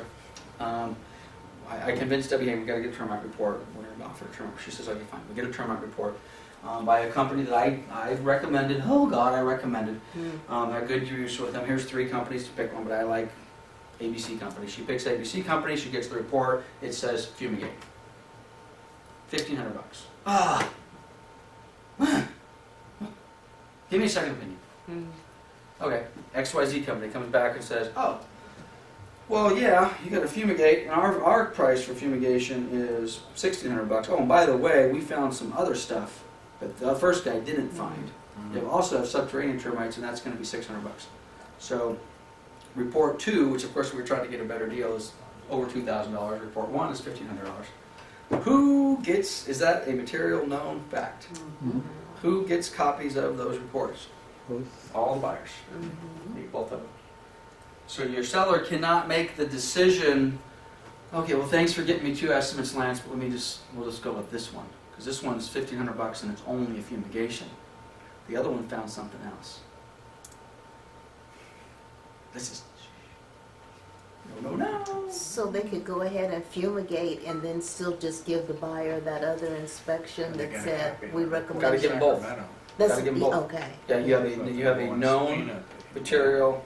Now, there's a total different argument. Is the first termite company responsible for what they missed? Let's not get into that right now. Okay. But at the end of the day, I as the agent, Debbie as the seller, now have knowledge of, we have 2 different reports with different findings at different prices. But let's suppose they weren't. Let's just suppose they both found the same thing. One was $1,500, one was $2,000.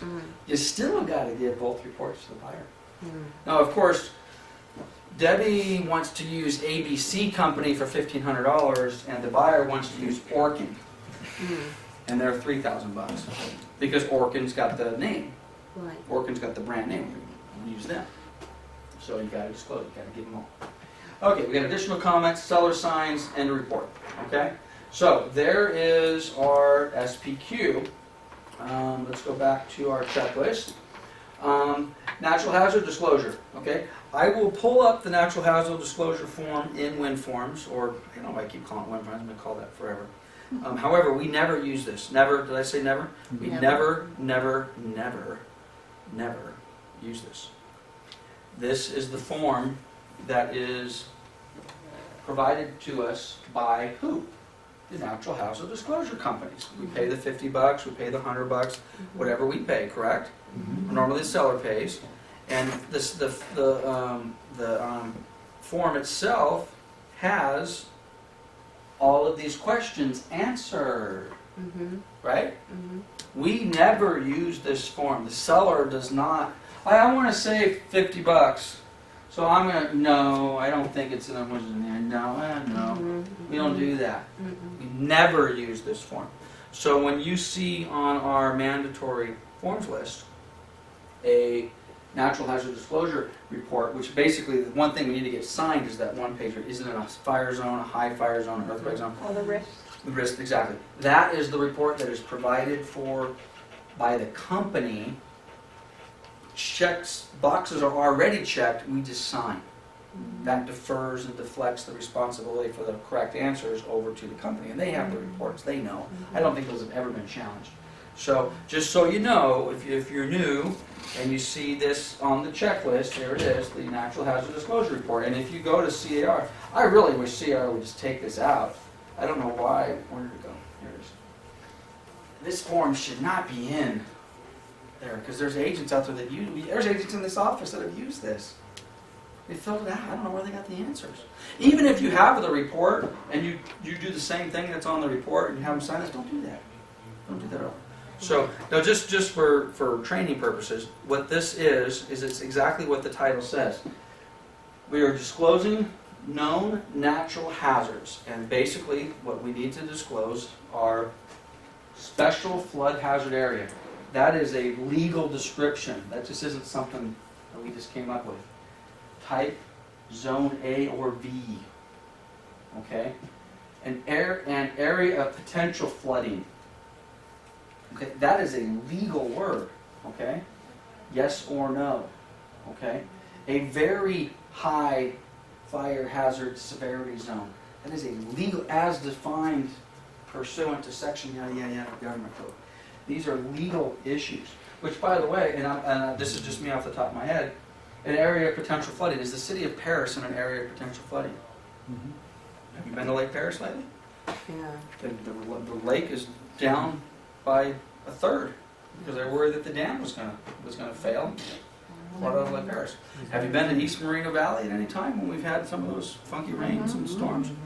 You know, the drainage is better today than it was 20 years ago, but it still isn't perfect. We have one of our rentals with 2 feet of mud in the front yard and 6 inches of muddy water inside the house within the last 6-8 months. Things happen. So anyway, we do not use this form. We let the Natural Hazard Disclosure Company provide that for us. Okay, so that's the disclosure, and then that's the approval is the form that I just showed you. The lead-based paint disclosure. We got that one. So let's do it.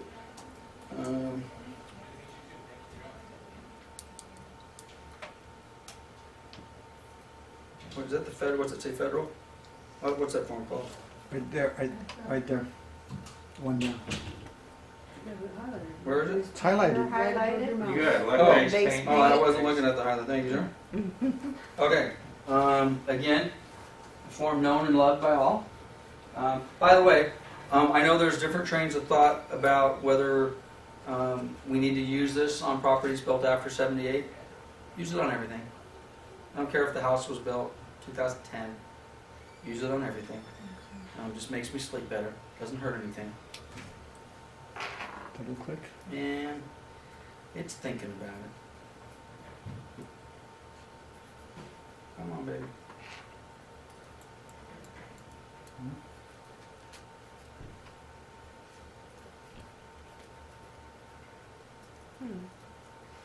Okay, while we're waiting for this to pull up, this is a very standard form. It's used all the time. It's very simple. Seller, buyer, agents are signing. When was the property built? To your knowledge, is there any lead-based paint? It's possible that there could be lead-based paint on a property that is built after 1978. Because, where's the list of all my forms at? Do I dare go back? We did this last time, I didn't do it right. How do I get You this? see on the sides where it says all forms are my forms? Mm-hmm. Yeah, if you click the My forms, it arrows. should be over here now? Now should it be here? There it is. Here it is. I'll open the darn thing. There we go. Oh, okay. Okay, I just kind of got hung up a little bit. Okay, so here we are. We've got our property. Look, oh, by the way, this. You can use these on your residential month leases. For the most part, we're going to be using our California Residential Purchase Agreement. Date, address, buyer sign, seller sign, yada, yada, yada. Warnings, giving you a statement, which by the way, this is also in the lead-based paint booklet, the hazard booklet, talks about all sorts of stuff like that. Basically says, if you've got a property built prior to 1978, it's got lead-based paint. Okay, that's fine. You just gotta be careful, don't eat it, remediate it. You make sure it's concealed or painted over. If it's flaking, that's a problem. You gotta get that removed. You don't want to go up there. We talk about little babies and stuff being affected. The problem with lead-based paint is some people our age, if we were to eat a gallon of lead-based paint, probably would be fine. Little babies, their brains are developing. You know, the old story is they're at the windowsill at grandma's house and they're looking out, like chewing the windowsill. Well, the windowsill is loaded with lead-based paint, and the theory is overexposure to that causes developmental problems with babies. Older people doesn't matter, but let's just pretend we're not so much older, and now we're restoring our pre-1920 house, and we're up there with the sander, and we're sanding the eaves, and now we're breathing in all of that stuff. It's not good for you. Okay, so as much as I kind of poo-pooed the mold, well, it's pretty much a proven deal here. Lead's not good for you. So anyway, here's all our warnings. This is why it's not good for you. This is why you want to stay away from it. EPA has all sorts of regulations on it. And pretty simple question. I have no knowledge of lead-based paint and or lead-based paint hazards in the house other than the following. I have no reports or records pertaining to lead-based paint other than the following.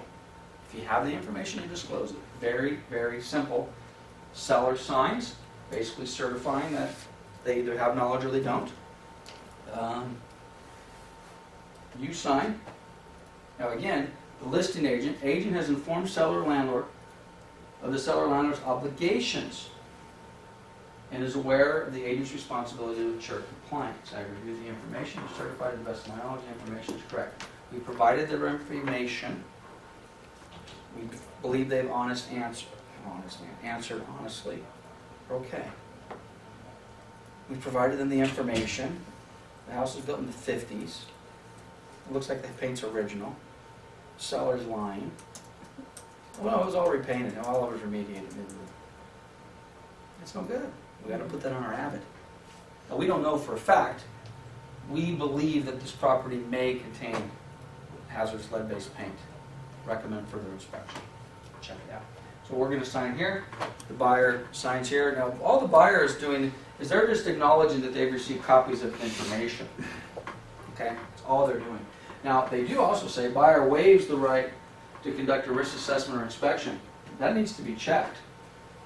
Otherwise, the buyer acknowledges the right for 10 days. If they can go out and have further inspection. Have somebody go out and take a look at it and tell, oh yeah, you've got lead-based paint. Again, should not be a deal killer. Don't misunderstand me. We rented houses over at March Air Force Base for 15 years. My friends, people living in them right now. Those houses were built in 1909 or 1936. I don't remember what, but they're old. And I gotta tell you, those houses have asbestos in them. They have lead-based paint all over the place. They're not unsafe. The asbestos is contained and isolated, and as long as it's not exposed, you're fine.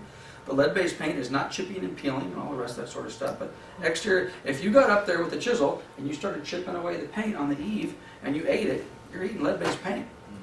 So, again, not illegal to sell a house with lead-based paint. You just got to disclose it. And then again, the cooperating agent signs here. So, pretty straightforward with the lead-based paint form. I say use them on all of your houses, no matter of the age. Okay. Water heater smoke detector statement. Pretty straightforward stuff, guys. This is required on all of our transactions. They're combined now, aren't they? They got them both together? Water heater smoke detector statement. Open sesame. Are you going to open this time or not? Maybe I got to go here. There we go. Thank you very much. Okay, there used to be 2 forms. Now they've got it on 1. Thank you. Appreciate that. And come on. Okay, so here we go. Water heater and smoke detector statement of compliance. They've lumped them together. Here's our water heater. State law. California law requires that all new or replacement hot water heaters and existing residential hot water heaters are braced, anchored, and strapped to resist falling or horizontal displacement due to earthquake. Okay? So, it's gotta be done. Okay? It also has to be done properly. Okay? The local requirements. You just can't go up there with a nail and a ribbon and stab it. It's gotta be done properly. That is the law. This cannot be waived. But I don't care. Oh, cool. No. Got to be done. Has to be done. So, anyway, that has to be done. That's your water heater. Very simple. And by the way, the seller represents the property as of the close of escrow. Now again, this is will be. This is another thing. This kind of gets back to what we talked about earlier. The dishwasher's missing. This just says as of close of escrow, it will be in compliance. Okay, so if you go out there, it doesn't have, well, you've got to get it done before close of escrow. That's fine. Okay, anchorage trap, so on and so forth. So you've got your water heater. Smoke detector is basically the same thing. California law requires that every single family dwelling and factory-built house sold on or after 1986, January 1, must have an operable smoke detector, approved and listed by the State Fire Marshal, installed in accordance with State Fire Marshal's regulations, yada, yada, yada. All used manufactured mobile homes, yada, yada, yada, have an operable smoking detector in each sleeping room. Okay? Local requirements. Some local ones enforce more stringent requirements. I don't know what your local deal is. Transfer it's got to comply. Exceptions. Generally, a written statement of smoke detector compliance is not required for transactions for which the seller is exempt from providing the transfer disclosure statement. They're basically talking about foreclosures. Banks do them anyway. Put your smoke detectors in. Okay? The general rule for us is one in each bedroom, one in the living area. You're safe. You may hear someone say, no, you only have to have one for the entire house. Put one in each bedroom, one in the living area. Okay? Just be safer that way. Normally, kind of the standard practice these days is just, pop them right above the door. On the wall, not necessarily on the ceiling. On the ceiling is fine. But these days, it appears as though that seems to be what people are doing. The contractors seem to be doing it, seems to work. Cannot waive this. Has to be done. All right? And they're cheap. Believe me, if you haven't paid for these yet in your career, you will. Okay? Carbon monoxide, same thing. I'm not going to pull up the carbon monoxide form. It's the same thing as the smoke detector form. Now we have to have carbon monoxide detectors. I'm still a little bit confused, to be honest with you, whether the combination are acceptable. Right. It seemed to make sense. We were using them, and then I saw a report that says you should not have a combination smoke detector carbon monoxide. You need to have two separate ones. I can't remember exactly what the logic was on why. But some of them have just said, well, smoke detectors should be high, carbon monoxide detectors should be low. Right. Honestly, I need more clarification on it. I've been asking for clarification on that for a while, and I still haven't satisfied myself, so I'm very confused. So more to follow on that. Statewide buyer and seller's advisory. We're going to go through this one, but we're going to do this quickly. How many pages is this? Okay, It's, 10 or 11. it's a whopper. 11. It's a new one, it's 11 pages now. It's 10 or 11, yeah. It's a biggie. It's so much fun. But this is another one of those where it just really is a... Right there. Up. Yep. It's already in your... Oh, you know, is that what that means? When it's blue, that means it's in my forms? Yep. Maybe that's why it didn't pop up last time. Because it was already in there.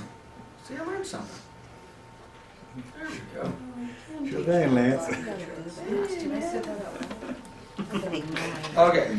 Now, there's a lot of repetition on this form. As a matter of fact, this will be, I think, our last form. Well, maybe we'll get a couple more. Because again, this is 10 or 11 pages now. It was 10, and it's a lot. But we're going to buzz through this because so much of this is so repetitive to what we've already discussed. Okay. So again, buyer's rights and duty. You have a right and a duty to check the condition for improvements, yada, yada, yada, yada. Strongly advised to investigate. That's why I do love this form, because it puts in the big bold letters. Investigate the condition of property. And also, make sure it's suitable for what you want to do with it. Yeah. The condition's perfect, but you wanted to do this with it, and then you discovered you can't do this with it because the city doesn't allow you to breed dogs. Well, it was a big lot. It was perfect. Well, I know, but the city said you wanted to breed dogs. Now, how would you like to be the real estate agent who spent a year walking around with that buyer, knowing that the property that they wanted to buy was specifically so that they could live in it and do dog breeding, and you showed them that property and you said, here it is, This is it. this is it. Only to find out you never checked with the city, or you never asked, or maybe the seller improv. That'd be the type of thing. Well, the other guy was breeding dogs here. Well, Is that logical? I'm the agent. yeah. Shoot. One would assume. One would assume, well, they've been doing it illegally for ever, or they were doing it, the ordinance changed, they were grandfathered in, Uh-huh. and now you can't. You better know where you're selling. Okay, so we got all that good stuff going on here. Make sure you know what you're doing, where you're selling. Broker, we have duties? Yes, we do. It says right here. Actually, the first thing it says is we do not have expertise in all areas. So be careful. I talked about my general contracting license. I used to have a termite inspection license when I was 19 years old. I got certified branch 1 and branch 2 termite and pest control. Now I don't have it anymore, but I know, when I told you a little story about the little kick-out hole, did I tell that like I had been there before? I know termites. I have knowledge. That's not necessarily a good thing. Honestly, it is a good thing. You know, by the way, just along those lines, I think in the last class or something, I said something about I went and got a tax preparer license. I was 20 years old. That was probably wasn't so smart. The more knowledge you have, the better. Just be careful. If you put your, hey, I used to do this and I used to do that, that's it. That's not what I'm here for. I have to interject something. Yes. That reminds me, there was a commercial, I don't know if you saw it about 2 months ago during tax season, but it was really funny. Oh, There yeah. was this guy who was like the plumber, and this Oh, guy comes in and he says, yes, wait a yeah. minute, you did my taxes, and like Yeah, the place down the street. He goes, oh yeah, I do that on Saturdays and Sundays. Yeah. And There you're you go. thinking, oh, that's not Yep, good. and he sells real estate on Tuesday evenings. There you go. That's right. And he's got a termite inspector That's license on right. Sundays. Amen. Amen. Anyway, having said that, you guys really should educate yourself. The more you know on this stuff, if you can become an expert at termites and septics. I was just thinking how nice it is. I don't have a license. I'm a general contractor. I guess I could do septics. I know a lot about septic systems. And I am not afraid to tell my buyers and sellers what the heck's going on. Okay? However, I do it in such a way that they understand this is where we're at. But we still got these professionals over here. It makes me look like I know what the hell I'm doing. What's I don't know. I never saw it. It was a septic. I don't know about septic. What about the well? The well. The termite problem. Roof. Okay? You lose the confidence, right? You lose your confidence of your clients very, very quickly. So the more transactions, the more experience, the more you get in the belt, the better you are. Okay, let's go through our responsibilities. Okay, again, we're not experts in everything. Get out of jail. Get out of jail free card. For most sales of residential properties with no more than 4 units, the brokers have a duty to make reasonable, competent digital inspections, AVID, right, and disclose material facts. Many defects and conditions may not be discoverable. It's by the law. Can't see it. I don't know. May not be discoverable. Many broker may give a referral to another professional. Brokers do not guarantee that person's performance. I mean, that's nice, but we get sued for that stuff all the time, right? Make sure you select who you want. This is not the only place where this shows up. You know, let's suppose we all love summer. Hey, you should use Summer Town and Country Escrow. We made it what we felt is a legitimate referral to a quality individual who's going to do escrow. But you can choose whoever you want. If you don't want to use Summer, who do you want to use? Choose whoever you want. But we got to be careful. You got it. That's where we get in trouble. Any written agreement between the broker and either buyer or seller or both establishes the rights and responsibility of those parties. What's the contract say? What's the agency disclosure statement say? Okay, so here we go. Inspections. Are we ready? Buyer and seller is advised that they have the right to do inspections. I'm not going to go through it. Inspect the property. Okay, and that's a lot of different inspections. Square footage, lot size, boundary surveys. Again, we talked about that. This is 2 hours. can tell you stories about houses that I thought were 2,000 square feet, but were actually 1,800 square feet. The buyer bought a bigger house, and they were pissed. What? It's 2,000 square feet. I know the MLS at 1,800. You should be happy. It's going to cost me more to heat and cool this house. It's going to cost me more for carpeting and painting. And the wife has to clean that. And now it's going to cost me more to clean. You're damned if you, I mean, it's either way. So you check all that stuff out, lot size, boundaries, soil and geologic conditions. We don't have a lot of those. I've had 3 opportunities, opportunities if you will, where I had to get geologic conditions. Be careful with this. Don't let your buyers run roughshod on you, okay? Yeah, but if your buyers can, a house in Paris, oh God, long time ago, 10, 12 years ago. There's a lot of clay, decomposed granite here. But the farther down you get in Paris, it's more of a clay-based soil down there. So the backyard is no grass, lots of rain, and then it dried out. It'll look like, those pictures of the desert where it's all just like cracked and like little things, and there's like just like deep cracks. So the buyer's like, well, what's this, man? We've got soil and geological problems. You don't. You had a lot of backyard got flooded and it dried out, and it's just, get a rototiller, clean it up. You know how much that by the way, this is a track house, by the way. Track house. There was no settling cracks or anything anywhere in this property, anywhere. You know how much it costs to have a geologist come out and drill core samples to test the soil? A lot. A lot. Yeah. 5 G's just to have the stuff drilled, and then if you got the report, they don't talk about correction. Yeah. Okay? Now, having said that, let me give you a reverse. Who's familiar with Hidden Springs? You been up to Hidden Springs recently? Well, there's a street, was it cross Pebble Beach? Pebble Beach? To this day, you can go down to Pebble Beach, and you're like, well, that's kind of weird. There's a couple houses missing at the end of this cul-de-sac. Well, guess what? They built them, and they Sinking. sank. Builder came in, bought them out. They'll never build houses there ever again. Okay.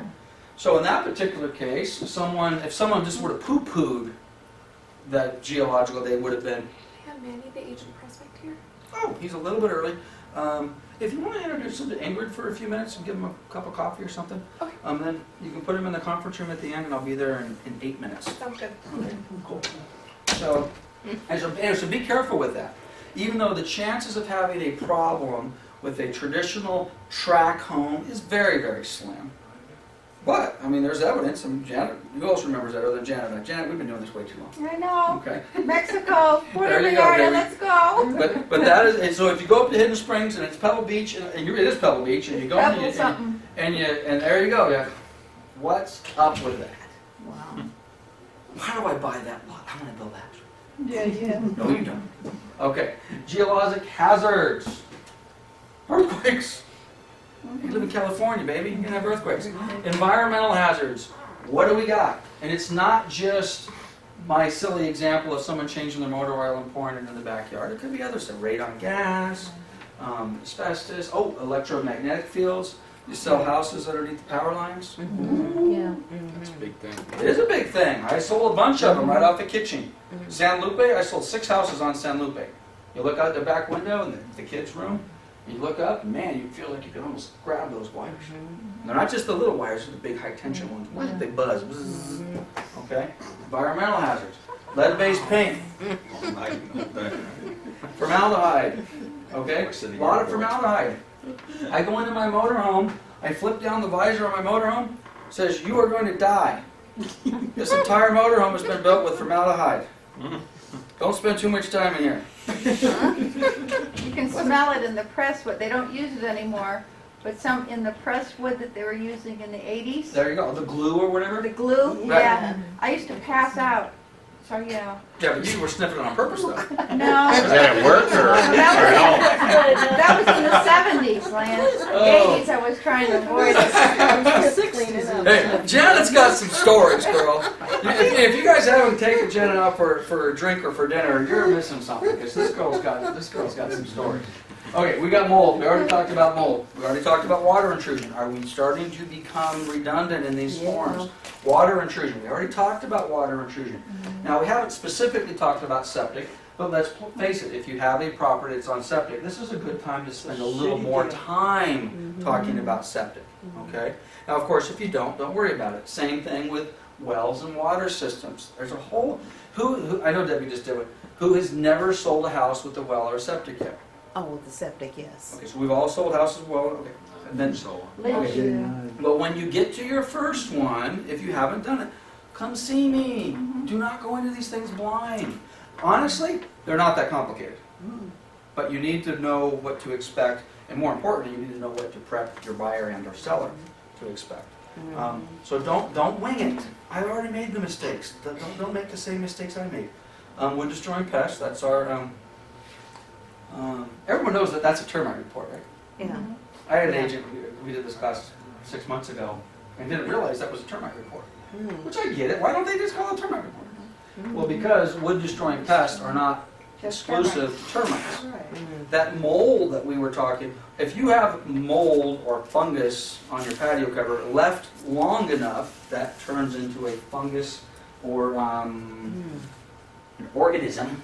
It's alive, and it's going to eat the wood, and you got to deal with that. You got to treat it with copper naphthalate. You got to remove the wood. You got to do whatever. Easements, access encroachments. We could go all day about that. Is there an easement? Wait a minute. How does John get to his house? Because it looks like he has to drive across the northeast corner of our property. He does. Well, I don't want to do that anymore. Tough. He has easement and he has an access, or there's an encroachment, whatever it happens to be. You know, the old flag lot thing. Remember the flag lot when we took a real estate exam? Right. So you got to know about that. Earthquake faults. Is the city of Marina Valley in an earthquake fault zone? Careful. Trick question. No, it's not. No, we're on a plate. Yeah. Well, you know where San Andreas is, though, right? Right San there, baby. Bernardino. By my house. It's a long walk from here. It's the San Andreas Fault is within 10 miles of here. they're by San Bernardino. Yeah, it runs Yeah, right through that's San what I Mateo thought, San Canyon. Bernardino. Yeah, exactly. Okay, but we are not. The city of Marina Valley is not in a earthquake fault zone. You know why? Because they haven't done the maps yet. These maps that they're talking about, I thought it said maps. Does it say map? Here we go. Mapping. It's not done. I've been talking about it since I've been in the business. The maps aren't done. But it doesn't matter because everyone knows it's California, it's an earthquake zone. So we kind of accept that. Okay? Fire hazards. Be careful. It may not look like it's a fire hazard, but it is. Depending on where you're at, depending on how close you are to Box Springs. Yep. We sold a house on Barkley, up on Simon Ranch. Yep. One house on one side of the street, no fire zone. Yep. Across the street, yes. Yep. Go figure.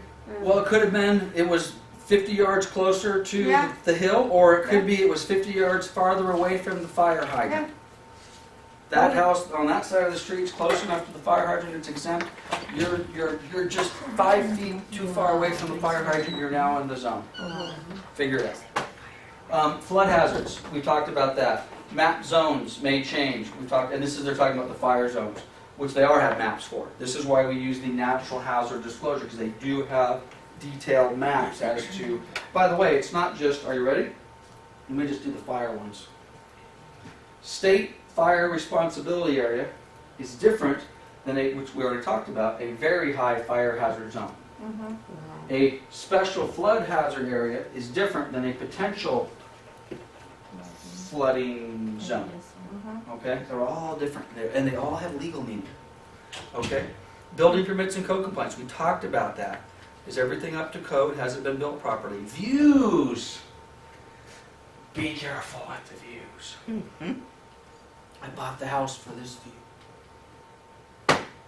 Is it guaranteed? Nope. Nope. Nothing in life is Probably guaranteed. not. The neighbor should let his tree grow. How come nobody's doing well? Because the city didn't guarantee it, the homeowner association doesn't guarantee it. It was there today, it's gone tomorrow. Sorry. So be careful with your views. Future repair, replacements, remodels. You might have to do something. You might have to replace a roof every now and then. Okay? Golf course disclosure. What happens when you live on a golf course? Do you believe that we have to have this? Isn't that Those dumb? balls. Is that the Wow. stupidest thing you've ever seen in your life? Having said that, I've sold a couple houses, Marina Valley Ranch. Yep. Back of this house, bam, bam, bam, bam. I'm not kidding. 100 pock marks Oh, wow. in the stucco. They have like these thick screens. They Yeah, come off the windows about 6 inches and they hang down real tight. There's little shields so they don't pop through the windows. right. But again, you come on, man. Yeah, okay. It's the hazard. Now this particular house, it was literally in the worst spot possible. Somebody needed to do something other than what they did. But do we have to have a disclosure to live on a golf course? You didn't see the golf course right there? Are schools important? Yes. I live in Riverside. It's just a big long. I live in the North School District. Right. I am a street away from the Pauley School District, which is better. Holly. Pauley. But you know what the crazy part is? North has a better football team, not that that's important. But academically in the last few years, North has actually outpaced Pauley. Yeah. Yep. For resale value, where do people want to live? Pauley. Mhm. I'm on the wrong side of the tracks. Okay? I bought it, I'm a realtor, and I knew it. I bought on the wrong side of the tracks. So from my perspective, if schools are important to somebody, and they are, I'm one of those guys who, "Psst, can my kids live with you for the next 10 years? Turn the video off. Are we all? Both of my kids live with Mike and Denise LeBeau for their entire school year. Because they lived on the right side of the track, and I didn't. Neighborhood noise, we already talked about it, right? We already talked about it. We already talked about pets and animals, right? We talked about it. Yep. Swimming pool, we didn't talk about swimming pool security and safety. Pools have self-latching gates, covers, fences. You have to have all that sort of stuff. Make sure you're in compliance. Retrofit building requirements. Some cities say you have to change out your toilets, right? Low flow toilets, shower heads, yada, yada, yada. If you're in that area, you gotta know it. Water shortage. My mom and dad live out at Sun Lakes, live on a beautiful golf course out there. I think 2 or 3 times in the last 12 years, in the summertime, guess what their golf course has done? Let it They turn the water off, go. and it's dead. Oh. It's beautiful brown, not beautiful green. Now that's not necessarily, so that's a water conservation deal that the city of Banning or Beaumont, whatever, says, hey, if you have a golf course, tough, we're in an emergency zone here, you can't water your golf course. What are you gonna do? So you gotta deal with that. Neighborhood area potential factors, high-speed rails, smoking restrictions, you can't smoke in the condo. I don't care, I'm selling you condo. Underground pipelines and utilities, my house in Riverside, I guess probably 30, 40 feet underneath my house is a 10-foot tall culvert, flood control. If that thing was to break away, I'd be one of those guys on the news. That thing would flood my house, would go, that guy just got swallowed in his bedroom. Yeah, died. Yeah. In his bedroom. Oh, yeah. That could be me. That could be that guy, because I got one of these pipelines over there. Let's get high, man. All right? Let's get loaded. We got something. We got. Nowhere to look. Do you have to disclose this? Marijuana is a big deal. Just said that on the camera. What's that? Let's get It was in context of the marijuana and the meth labs. You got to disclose them. And again, marijuana anymore. I mean, I don't know. I mean, I don't want to get on my high horse one way or the other, but I mean, it seems like everybody's getting high. You know. So I mean, for some people that's a big deal. For other people, it's not. I can't grow weed here. I got my medical marijuana card. It's a whole other story, which I don't have time for because I'm 3 minutes late for my appointment. But I'm going to finish this form because we're so close. Insurance and title foreclosure. This is basic stuff. California Fair Plan. You guys familiar with California Fair Plan? California Fair Plan. Buyers advise that there's special insurance. Hillsides, flooding, brush, so on and so forth. Historical designations. You would think it would be great to buy a house that has a historical designation. Can't change it anymore. That's right. Can be a real Be headache. careful.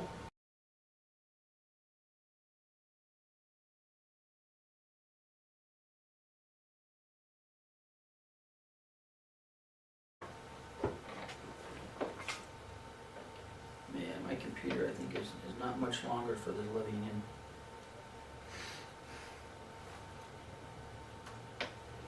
What kind is it? Just trying to read the thing on the This, back. it's a Lenovo. It's an IBM ThinkPad, but that's a Lenovo. Okay, it doesn't seem to want to pull up what I want. my training, so we're just gonna grab one. We'll just grab this, actually, let's grab Back Bay. Okay, so we're gonna load an existing transaction that we have, on Back Bay, and let's go to our TDS. Maybe we've got a TDS in here already, maybe we don't, we'll find out here in a minute. That's an REO, Yep. and No I TDS? we haven't done TDSs, Okay. we've had the REO advisory. Okay, well, we're gonna create one. And then we'll just do This the is a other. real life transaction, so Janet's, so don't touch my transaction. No, go ahead, touch it. Good, because I'm gonna touch it. Touch it, Okay, Killing I'm it. gonna touch it, I'm gonna feel it. She says, kill it. do whatever you We're gonna want. do it. Okay, so what am I looking for? Real estate transfer disclosure statement? Uh-huh.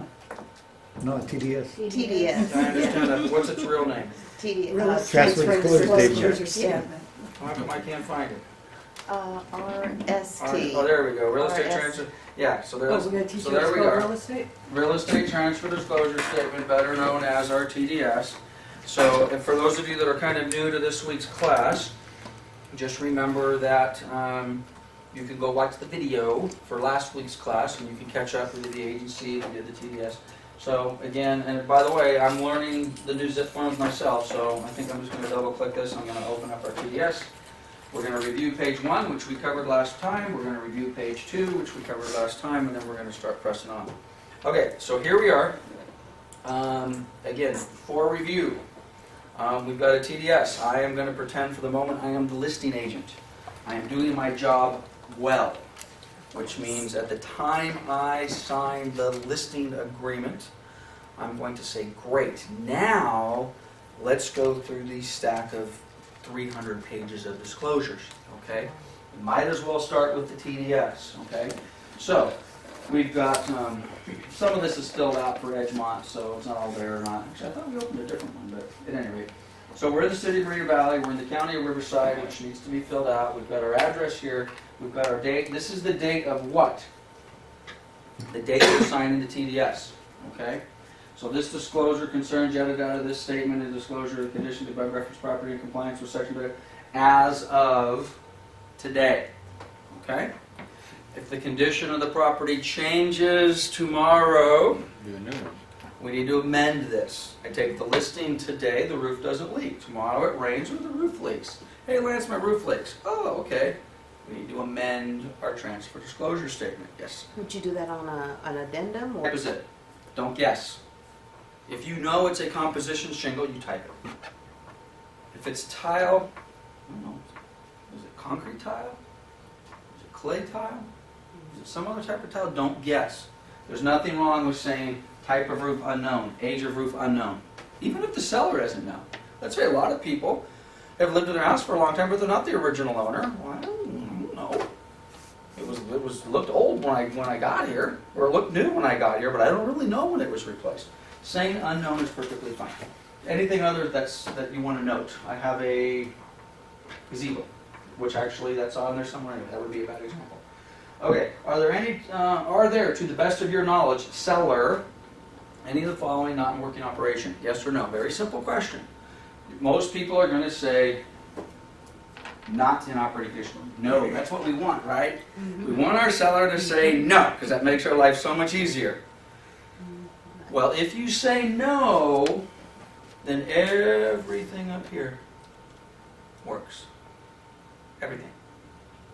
So just make sure when you say no, that everything up there works. I used the example, I think, in the last class, and I paid for these. And Debbie was not joking earlier when she said that was a real life example.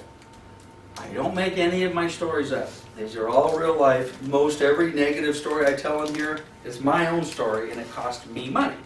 I'll give you a silly one. Everything in working order? Yes. What's one of the things that we are saying that the property has? Window screens. Window screens. I don't know what it is about that little window screen in the upstairs bathroom. That little window screen in the upstairs bathroom always seems to be gone. Okay? Well, we said it was there. The buyers and their agent now do a walkthrough, and what do they discover? There's no screen. A little screen up there. Well, those little screens, 30, 40, 50 bucks. A pain in the butt. The seller want to pay for it? Well, geez, Lance, that's great. I've lived here for 10 years. I've never had a screen there. It's really not that big a deal. Yeah, I know, but you remember over here, we said you had window screens and now we don't. So you need to have these conversations with your seller to make sure, it might not necessarily have been the type of thing. Are we supposed to do a reasonable visual inspection at it? Or one of the things that potentially we should be able to notice is a missing screen? Yeah. Yeah.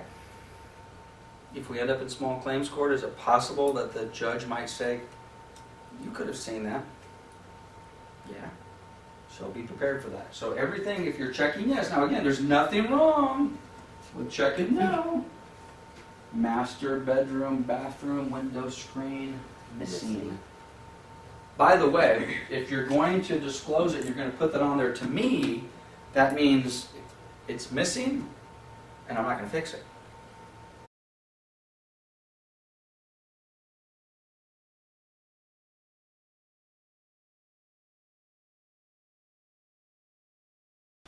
All right, so we're loading the beta version. Again, this is taken, we're probably 2 minutes into this now, so this, I don't know how much of this is my internet connection or how much of this is the fact that I have a couple thousand transactions saved. So hopefully yours will be faster than mine. When we did do the class a couple weeks ago, once we were in, it was pretty snappy and things went pretty quick. But while we're waiting for this to load, let's go back to our checklist. This is the checklist that you see in SkySlope. So, transfer disclosure statement is going to be required on everything. You know, you're not going to get away from a transfer disclosure statement. Wait a minute, Lance. What if it's a REO? Okay, that exempts the seller from filling out the TDS, but it doesn't exempt the listing agent from at a minimum filling out their portion of the TDS and the Avid. Okay. So just because the seller says, I am exempt from this, okay, we're going to finish the TDS today. The SPQ, Seller's Property Questionnaire, we're going to go through that. That's pretty straightforward, standard stuff. One of the things that I don't like about the SPQ is the SPQ is so redundant. There's a lot of stuff on the TDS that's on the Seller's Property Questionnaire. Also a lot of stuff on the statewide buyers and sellers, just the same questions over and over and over. So as you're explaining that stuff to your clients, okay, I didn't give you any feedback, did I? Continue. Okay. But as you're explaining that stuff to your clients,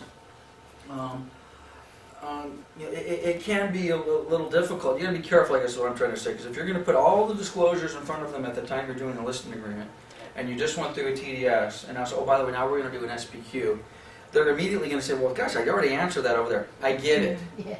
You already answered it over there, we're gonna answer it again, so just be prepared to go through that. Okay, so here I am in my Zip Forms Plus beta version. As you can tell, there's just a lot of transactions in here. That's, again, one. I think that's just why it takes so long to load. I believe, didn't I create one called training last time? Did I do that? I think so. Let's I'll see. help out one anyway. Let's see if it's gonna let me search. Actually, it's not letting me do anything. I typed the word T and it said that was enough. You overworked it. I did. It's another thing I noticed. I don't know if you guys have had this experience, but my taskbar gets stuck, which creates a problem when I have this thing I need to open up. You can't use the taskbar. You can't. Or You just- could. I actually would drag just this do one another- back out. Uh-huh. Maybe do a new one. Mm-hmm. Fresh date. Now, the better example is the roof has not leaked for the 20 years I've owned the house. The roof has not leaked at the time I signed the listing agreement with Michael. I am now 2 days away from close of escrow, and I get a massive rain, and just a little.